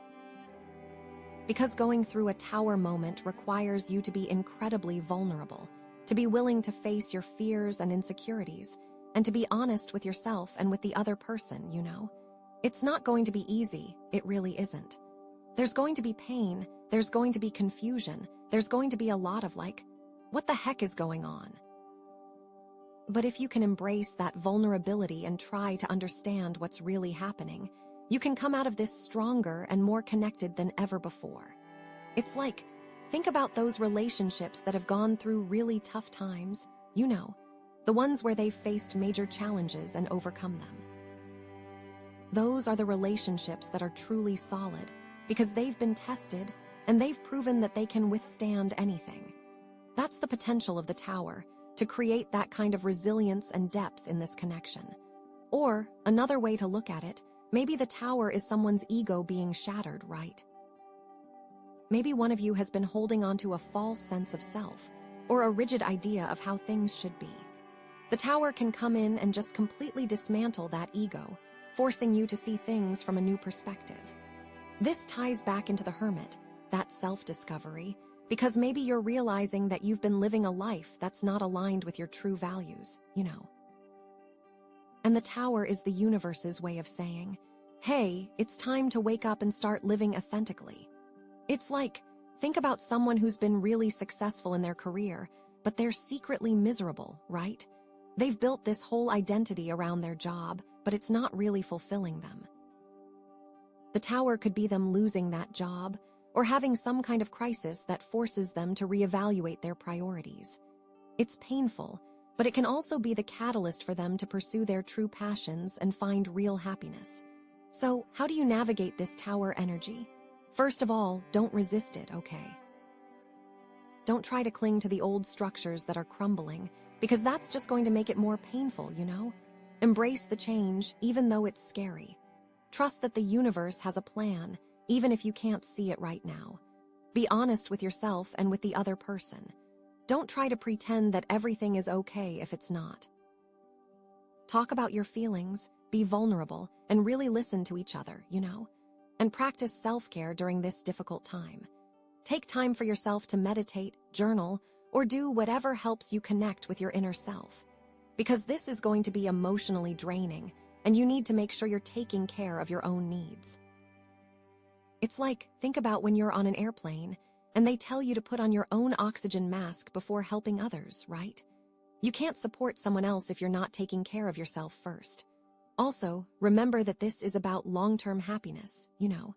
Even if the tower feels like the end of the world right now, it's ultimately leading you towards something better. It's like, think about a caterpillar that's transforming into a butterfly, right? It has to go through this really messy, uncomfortable process inside the chrysalis before it can emerge as a beautiful butterfly. The tower is like that chrysalis. It's the messy, uncomfortable process that's leading you towards transformation. And girl, with that Rhodonite angel, you are so supported in this flow. You really are. The flowing aspect of the crystal's energy is crucial here. Don't try to dam up the river, let it flow, even if it's turbulent, you know? And the vulnerability piece? Oh, honey, that's everything. The tower can feel so isolating, but it's an opportunity to connect on a deeper level, a more authentic level, if you allow yourself to be open. It's about letting go of control and trusting the process, even when it's scary. Lean into that Rhodonite energy, let it guide you through the storm. Okay, that was a lot, I know. But remember, we still have one more card to pull, and that will give us even more insight into how to navigate this, you know? Are you ready? Okay, so, after all of that, like, wow, okay, the next card, the one that's going to show us how this connection is going to evolve soon, is the Knight of Pentacles, all right? Oh, girl, okay, so, like, after the Tower, which, let's be real, is like a total bomb going off, we get the Knight of Pentacles. So like immediately, I'm feeling a sense of like, okay, things are slowing down, you know? It's not as chaotic anymore. The Knight of Pentacles is all about like being grounded, being practical, being like super reliable, you know? He's not the flashiest knight in the deck, not at all. He's not going to sweep you off your feet with like grand gestures or anything. But he is going to show up, he's going to be there for you, and he's going to like work really hard to build something solid and lasting. Does that make sense? It's almost like after the tower, you need someone to like help you pick up the pieces, right? And that's totally the Knight of Pentacles. He's not afraid to get his hands dirty, he's not afraid of hard work, and he's definitely not going to run away when things get tough. He's like, okay, we had this crazy storm, now what? Let's start cleaning up. So how does this relate to everything else we've seen so far? Well, remember the High Priestess, that initial like super intuitive connection. Maybe the tower shook that up a bit, you know? Maybe it revealed some things that weren't so clear before. But the Knight of Pentacles is saying that even after all that, there's still something worth working for, something worth building on. It's like, okay, maybe the foundation wasn't as strong as we thought, but we can still rebuild it brick by brick. It's not going to be instant, it's not going to be easy, but it is possible. And then there's the Lovers, right? That big choice point. Maybe the tower forced you to make a choice that you were avoiding, you know? Maybe it made it clear that you couldn't keep going down the same path. The Knight of Pentacles is saying that even after that tough choice, there's still a chance for commitment, a chance for building a future together. But it's going to require patience, it's going to require dedication, and it's definitely going to require a lot of hard work. It's like, you chose this path, now you've got to put in the effort to make it work, you know. And what about the Hermit, that time of introspection and self-discovery? Well, maybe the tower was the catalyst that forced you to go inward, you know.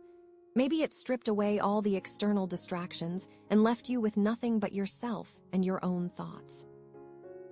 The Knight of Pentacles is saying that that time alone was important, that it helped you clarify what you really want and what you're willing to work for. It's like, you went into the cave, you found your inner truth, and now you're ready to come back out and put that truth into action, you know? So the Knight of Pentacles is all about, like, taking things slow and steady, right? He's not a fan of rushing into things, and he's definitely not going to make any promises he can't keep. He's going to take his time, he's going to assess the situation, and he's going to make a plan. And then he's going to stick to that plan, no matter what. Oh my gosh, that's so reassuring. This could mean that after the initial shock of the tower, things might feel a little boring, you know? Like maybe the excitement is gone, and it's just about, like, the day-to-day grind of rebuilding. But don't let that fool you, girl. Don't let that get you down. Because that steady, reliable energy of the Knight of Pentacles is actually super valuable, especially after all the chaos.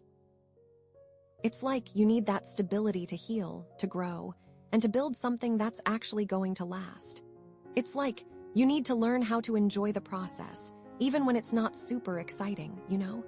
Another thing about the Knight of Pentacles is that he's very detail-oriented. He's going to pay attention to the little things, he's going to make sure everything is done right, and he's not going to cut any corners. This could mean that you need to be extra careful about communication, you know? Make sure you're both on the same page, that you're both understanding each other, and that you're not letting anything slip through the cracks. It's like you need to be super clear about your expectations and your boundaries, because the Knight of Pentacles is all about being responsible and accountable. And remember our theme, embracing vulnerability and understanding. Okay, so, like, how does that fit into all of this Knight of Pentacles energy? Well, I think it's about being vulnerable in a different way, you know. It's not about, like, spilling your guts and sharing all your deepest secrets right away. It's about being vulnerable in your commitment, in your dedication, in your willingness to work hard, even when it's not easy. It's like you're saying, okay, I'm willing to put in the effort, I'm willing to show up, even if I'm scared, even if I'm not sure it's going to work. And that's a huge act of vulnerability, right? It's also about understanding that rebuilding takes time, right? It's not going to happen overnight. And you need to be patient with yourself and with the other person and with the process. It's like You can't force a flower to bloom. You have to give it time to grow. You have to nurture it, and you have to trust that it will eventually blossom. The Knight of Pentacles is all about that kind of patience and understanding. He's not going to rush things, he's not going to get discouraged, and he's definitely not going to give up easily. Think of it like planting a garden, right? You have to prepare the soil, you have to plant the seeds, you have to water them, and you have to protect them from the elements. And then you have to wait patiently for them to sprout and grow. You can't just yank them out of the ground every day to see if they're growing, right? You have to trust that they're doing their thing, and you have to keep nurturing them, even when you don't see immediate results. That's the kind of energy we're talking about here. And with that Rhodonite angel crystal, oh my gosh, this is so perfect. Because Rhodonite is all about flow, right? And even though the Knight of Pentacles is all about being grounded and practical, there's still a flow to it, you know? It's like, you're not resisting the change, you're not trying to control everything, you're just going with the flow, but in a really grounded and intentional way. You're saying, okay, things have changed, things are different, but I'm still here, I'm still committed, and I'm still willing to work for it. The flowing aspect of the crystal's energy is super important here. It's about not getting stuck in the past, not dwelling on what was lost, but instead focusing on what can be built, what can be created, what can be nurtured. It's like you're letting go of the old and embracing the new, but in a really practical and grounded way, you know? I also feel like this Knight of Pentacles energy is a call to be present, right? After the Tower, it's easy to get caught up in the what-ifs, you know?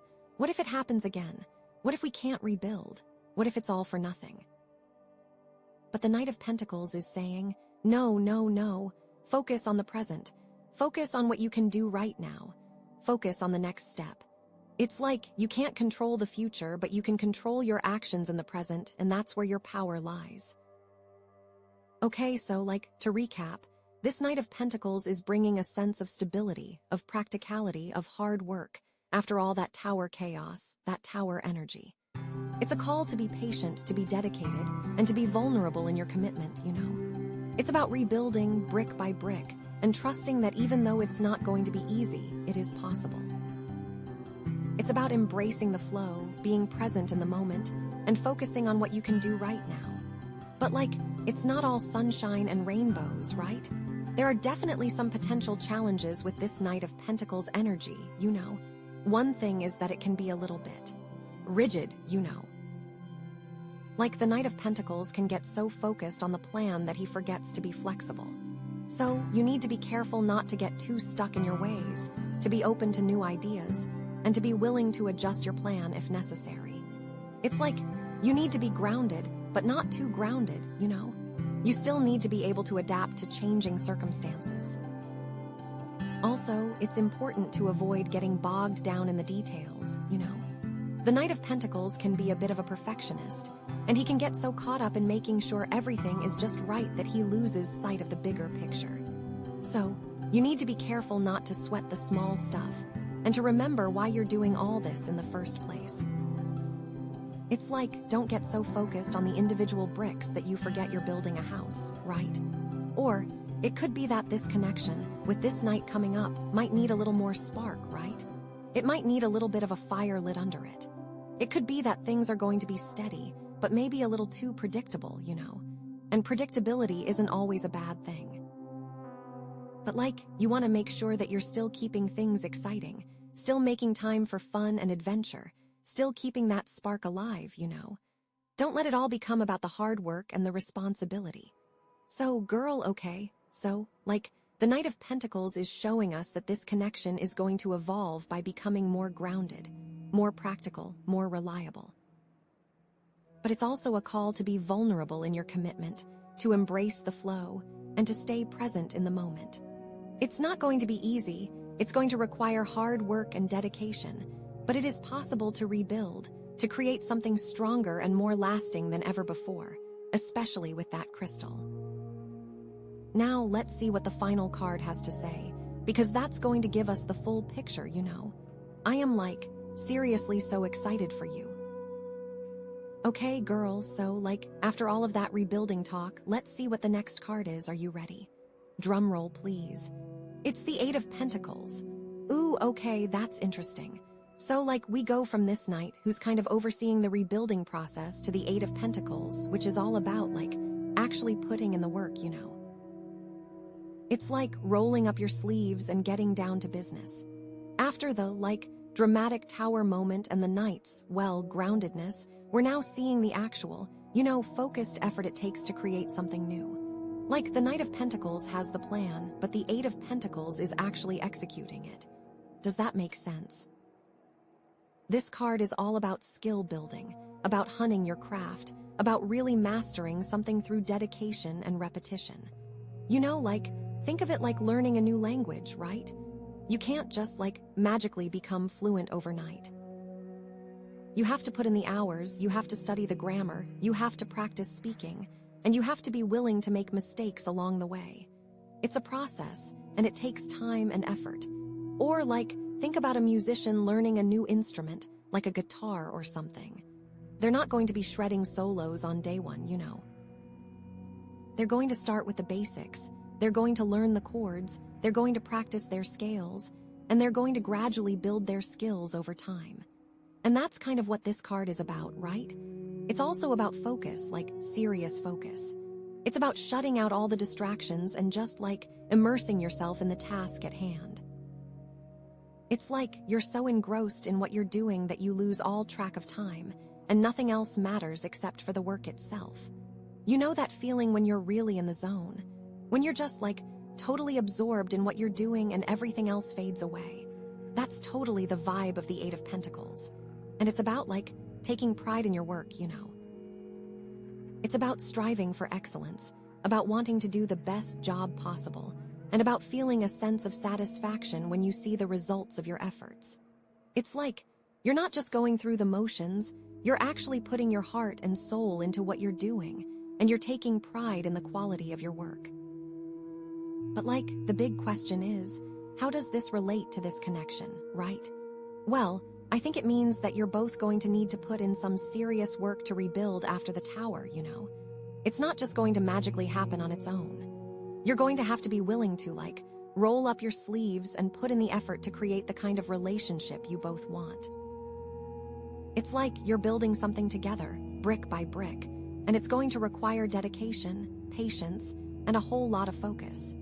Maybe it means learning new skills, like communication skills or conflict resolution skills, you know. Maybe you both need to work on expressing your needs and your feelings in a clear and respectful way. Or maybe you need to learn how to compromise and find solutions that work for both of you. It's all about leveling up and learning. It could also mean working on yourselves individually, right? Maybe you both need to address some personal issues that are affecting the connection. Maybe you need to go to therapy or read some self-help books or just spend some time reflecting on your own patterns and behaviors. It's you can't build a healthy relationship if you're not healthy yourself, you know. You've got to put the work in. And remember that theme, embracing vulnerability and understanding. Well, I think the Eight of Pentacles is about being vulnerable in your willingness to learn and grow, you know. It's about admitting that you don't have all the answers, and being open to trying new things, even if it's scary or uncomfortable. It's you're saying, okay, I don't know everything, but I'm willing to learn, and I'm willing to work hard to become a better partner. And that's a really vulnerable thing to say, right? It's also about understanding that growth takes time, right? It's not going to happen overnight, and you need to be patient with yourselves and with each other as you're going through this process. It's you can't expect to become experts overnight.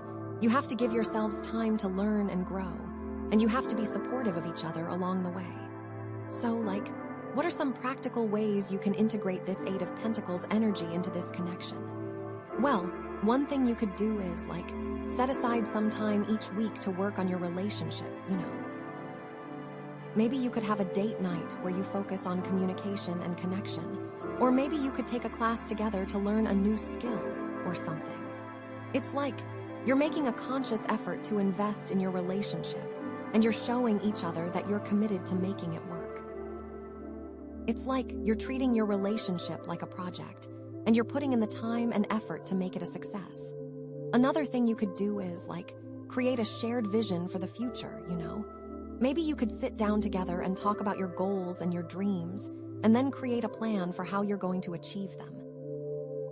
It's like you're aligning your goals and your values, and you're working together towards a common purpose. You could also, focus on the small things, right? Make an effort to do something nice for each other every day, even if it's just something small, like making them a cup of coffee or writing them a sweet note, or even just saying something kind.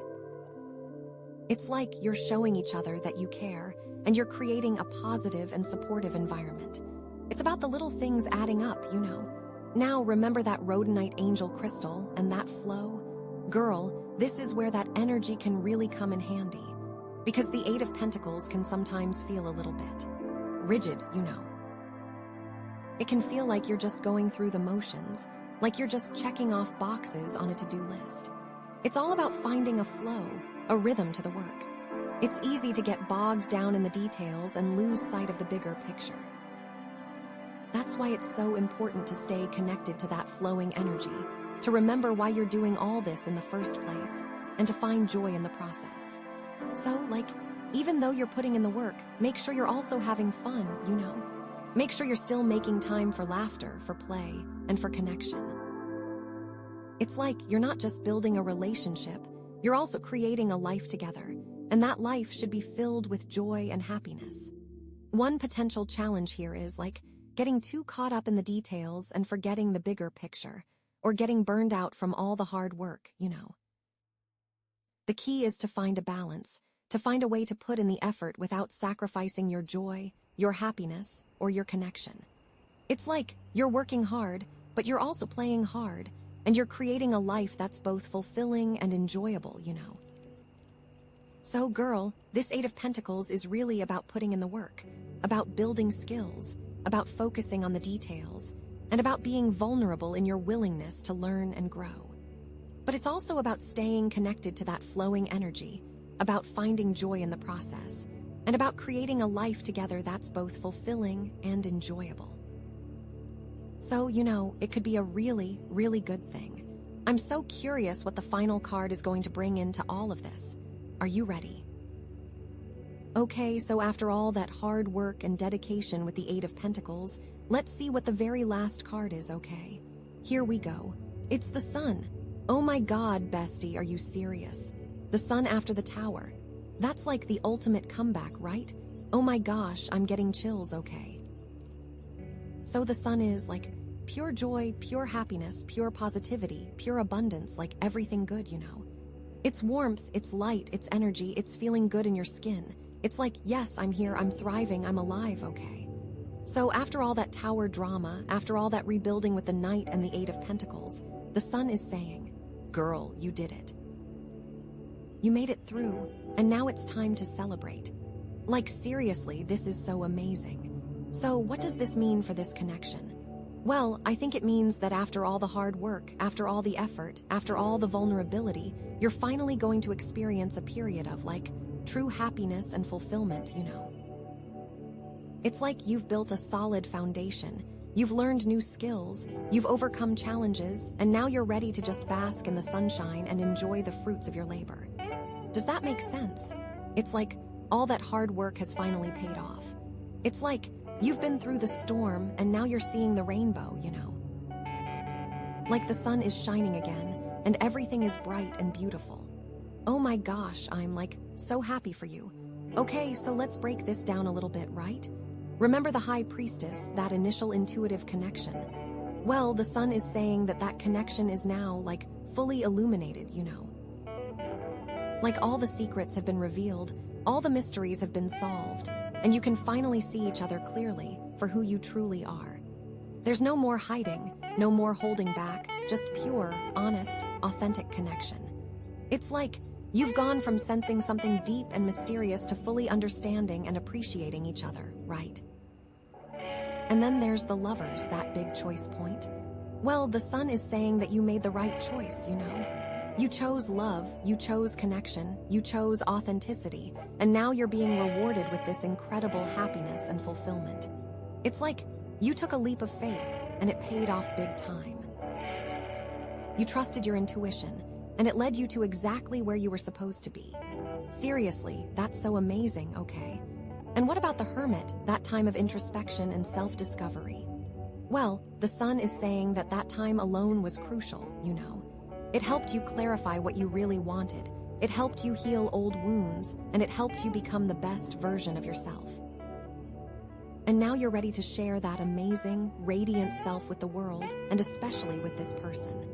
It's like you went into the cave, you found your inner light, and now you're shining brighter than ever before. You know, then we had the tower, oh my gosh, that crazy tower. But the sun is like, tower, what tower? It's like the tower was just a temporary setback, a necessary catalyst for growth, and now it's completely in the past. It's like you've risen from the ashes like a phoenix, stronger and more resilient than ever before. You've learned from your mistakes, you've grown from your challenges, and you're ready to embrace the future with open arms, and the sun is saying it's going to be a beautiful future. And after the Knight and Eight of Pentacles, all that hard work and dedication, well, the sun is saying that all that effort was totally worth it, you know. It's like you've put in the time, you've put in the energy, and now you're reaping the rewards. You've built a solid foundation, you've created a strong connection, and you're ready to just relax and enjoy the ride. It's like you've climbed the mountain, and now you're standing at the summit, basking in the sunshine and taking in the breathtaking view. You know. So, like, what does this sun energy look like in real life? Well, it could mean a lot of things, right? It could mean a deeper level of commitment, like moving in together, getting engaged, or even getting married. It could mean starting a family, or pursuing a shared dream, or just feeling more connected and intimate than ever before.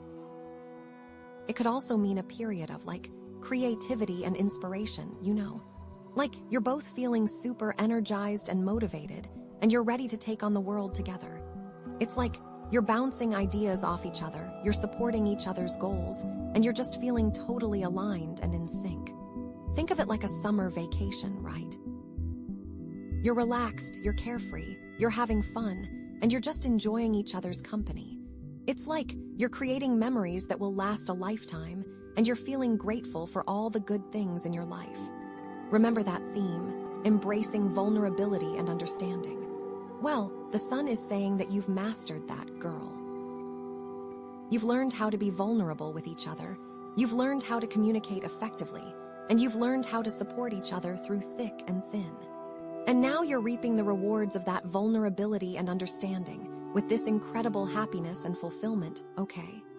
The sun, you know, it's the card of, like, ultimate self-acceptance, right? It's about loving yourself for who you are, flaws and all, and it's about accepting others for who they are, too. It's about letting go of judgment, letting go of criticism, and just embracing the beauty and the perfection of the present moment. It's like you're saying, I love you just as you are, and I accept you completely. And that's a really powerful thing, right? With the sun, this is a time for celebrating, for feeling confident, and for sharing that light with the world. It's time to embrace your inner child, to let go of your inhibitions, and to just have fun, you know. It's like you're dancing in the sunshine, you're laughing with joy, and you're feeling totally free and alive. Also, this energy can be about healing, especially from any past trauma or pain, right? It's like the sun is shining on those old wounds, helping them to heal and fade away. It's about forgiving yourself, forgiving others, and moving forward with a sense of hope and optimism. Girl, okay, but what about that Rhodonite angel crystal, right? Oh my gosh, this is so perfect. Because Rhodonite is all about flow, right? And the sun is like the ultimate expression of flow, you know? It's like everything is flowing smoothly, easily, effortlessly, and you're just going with the flow, trusting that everything is happening exactly as it's supposed to. It's like you're riding a wave of positivity and abundance, and you're just enjoying the ride. The flowing aspect of the crystal's energy is super amplified here. It's about letting go of control, trusting the universe, and allowing yourself to receive all the good things that are coming your way. It's like you're opening your heart and your arms wide, and you're saying, yes, I'm ready to receive all the blessings that are meant for me. But you know what, my love? With the sun, it's important to also remember that even the sun has its cycles, right? There will be days when it's shining brightly, and there will be days when it's hidden behind the clouds. And that's okay, you know? That's just the natural rhythm of life. The key is to remember that even when the sun isn't shining, it's still there, and it will always come back. So even if you experience challenges or setbacks in the future, just remember this moment, remember this feeling of joy and happiness, and know that it will return. It's like you're building a reservoir of positivity that you can draw on during difficult times, you know. It's like you're storing up sunshine for a rainy day. Like another potential challenge is like getting too complacent, right? Like you're so happy and comfortable that you stop putting in the effort, or you stop communicating effectively, or you stop appreciating each other. It's important to remember that relationships require ongoing effort and attention, even when things are going well. It's like you can't just plant a garden and then forget about it. You have to keep watering it, weeding it, and tending to it if you want it to thrive. So, like, make sure you're still making time for each other, still communicating openly and honestly, and still showing each other how much you care. Okay, so, bestie, the sun is seriously such a beautiful card to end on. It's a message of hope, of joy, of abundance, and of ultimate success. It's saying that all your hard work has paid off, that you've overcome your challenges, and that you're ready to embrace a future filled with love, happiness, and fulfillment. So, congratulations, girl, you did it. But you know what? I'm also seeing that, like, you also have the ability to be the sun for other people in your life, right? Like, to share your light, to share your joy, and to inspire others to find their own happiness. Like, after going through all that, you have so much wisdom, so much compassion, and so much love to offer the world. Like, the sun isn't just about personal happiness, it's also about radiating that happiness outwards and making a positive impact on the lives of others. So, like, don't be afraid to shine your light, girl. Don't be afraid to share your gifts, and don't be afraid to be a beacon of hope for those who are struggling. Because you have the power to make a difference in the world, just by being yourself, you know.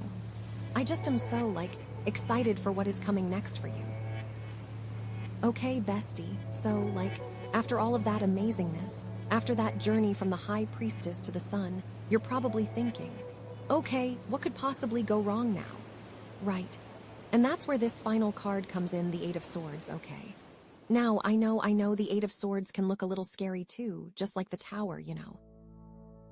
It's got this vibe of feeling trapped, of feeling limited, of feeling like you don't have any options, like you're stuck in a situation you can't escape, right? You see that person blindfolded, all tied up, surrounded by swords. It's intense, but like, listen to me, it's not as bad as it seems, okay? It's definitely a card of feeling restricted, but it's also a card of realizing that those restrictions are often self-imposed, you know? Like, the chains aren't really locked, the blindfold can be removed, and the swords aren't actually piercing you. It's more about your perception of the situation, it's about your mindset. It's about your point of view, right? So, what this is telling me is that even after all that healing and growth and joy with the sun, there might still be some lingering doubts, some limiting beliefs, some fears that are holding you back from fully embracing your happiness, you know. It's like, you've come so far, you've overcome so many challenges, but there's still this one last hurdle to jump over before you can truly soar. Does that make sense? Like you're almost there, but not quite. Something's kinda still stuck, you know? So what could those limiting beliefs be? Well, it could be something like, I don't deserve this happiness, or it's too good to be true, it's not going to last, or I'm afraid of getting hurt again, or I'm not good enough, I'm not worthy of this love, right? It's all those negative thoughts that creep into your mind and try to sabotage your happiness. It's like that little voice inside your head that's always telling you that you're not good enough, or that you're going to fail, or that something bad is going to happen, that we all have, girl, we all do. And sometimes it can be hard to shut that voice up, you know. Or it could be a fear of the future, right? Like, what if things change? What if we break up? What if something goes wrong? It's that anxiety about the unknown, that fear of losing what you have, you know. It's like you're so happy you are, but you're also scared of, like, messing it all up. Which is super normal, totally understandable, but it's important to not let that fear control you, right? So, how does this relate to the other cards we've seen? Well, remember the High Priestess, that intuitive connection. Maybe the Eight of Swords is saying that you're not fully trusting your intuition, you know. Maybe you're second-guessing yourself, or you're letting other people's opinions influence you too much. It's like, you know deep down that this is a good thing, but you're still letting your doubts get in the way, right? The Eight of Swords could be that, after coming so far, you still don't trust the flow from that Rhodonite angel vibe, you know. And then there's the Lovers, that big choice point. Maybe the Eight of Swords is saying that you're still questioning your choice, you know. Maybe you're wondering if you made the right decision, or if you're missing out on something else. But like, you chose this path, girl, and you need to trust that you made the right choice and stop looking back, you know. It's all about believing in yourself. And what about the Hermit, that time of introspection? Maybe the Eight of Swords is saying that you haven't fully integrated those lessons yet, you know. Maybe there are still some unresolved issues that you need to address before you can truly move forward. It's like you did the work, you went inward, but you still need to, like, fully embrace what you learned, you know? Or that there's some other deeper healing still needing to happen. And even the Tower, right? Maybe the Eight of Swords is showing a fear that the chaos will return, right? But what you need to remember is that everything is different now. You are different. You're not who you were when it all went down. And after all that hard work with the Knight and Eight of Pentacles, that might mean you feel like the work never ends. You are doing so well. This is where you take a break to say, I did it. So, how do you break free from these self-imposed limitations, right? How do you remove the blindfold, unlock the chains, and step away from those swords? Well, the first step is to become aware of your limiting beliefs, you know, to recognize those negative thoughts when they pop up in your mind, and to challenge them, girl. Ask yourself, is this really true? Is there any evidence to support this belief, or am I just making this up? And then, replace those negative thoughts with positive affirmations, you know. Tell yourself, I deserve this happiness, or I am worthy of this love, or I am strong and capable of overcoming any challenge, right? It's all about retraining your brain to think positive thoughts instead of negative ones. That is so key. Another thing you can do is to focus on the present moment, you know, to stop worrying about the future and just appreciate what you have right now. To be grateful for all the good things in your life, and to savor every moment of joy and connection, you know. Because the present moment is all that really exists, and it's where all the magic happens, right? You can, like, practice self-care, you know. Take care of your physical, emotional, and spiritual needs. Eat healthy, exercise regularly, get enough sleep, meditate, spend time in nature, and do things that bring you joy. Because when you're feeling good about yourself, it's easier to break free from those negative thought patterns. And that totally ties back to the sun, right? Taking care of yourself allows your inner light to shine even brighter. It is also so crucial to trust your intuition, you know? To listen to that still, small voice inside of you that knows what's best for you. To stop second-guessing yourself and just follow your heart, you know? Because your intuition is your greatest guide, and it will always lead you in the right direction. You know, you have that High Priestess energy in you. Tap into it. And you know what else is super important? To ask for help, you know. To reach out to your friends, your family, your therapist, your spiritual advisor, or whoever you trust, and to talk about what you're going through. Because you don't have to do this alone, girl. You are surrounded by people who love you and want to support you, and they can offer you valuable insights and encouragement, you know. And with that Rhodonite angel crystal, you have the power to transform those limitations into opportunities, you know. To embrace the flow of life, even when it's scary, and to trust that everything is happening for your highest good. The flowing aspect of the crystal's energy is super important here. It's about not resisting the change, not clinging to the past, but instead embracing the present moment and trusting that the future will unfold in the best possible way. Also, with vulnerability, you can be honest with yourself and others about your fears and insecurities. Because vulnerability is not weakness, It's strength, you know. It takes courage to be open and honest, but it's also the key to creating deep and meaningful connections, right? So, the Eight of Swords is a reminder that you have the power to break free from your self-imposed limitations, to embrace your full potential, and to create a life filled with joy, love, and abundance, you know. It's about recognizing those negative thought patterns, challenging them, and replacing them with positive affirmations. It's about trusting your intuition, practicing self-care, and asking for help when you need it. And it's about embracing the flow of life and trusting that everything is happening for your highest good. The flowing energy of the Rhodonite is crucial. And with that sun card shining down on you, you have all the light and energy you need to overcome any challenge and to create the life of your dreams, you know. So, go out there and shine, girl. Embrace your power, trust your intuition, and know that you are supported, you are loved, and you are capable of anything you set your mind to. Because you are amazing, you are worthy, and you deserve all the happiness in the world. Oh my gosh, you really do.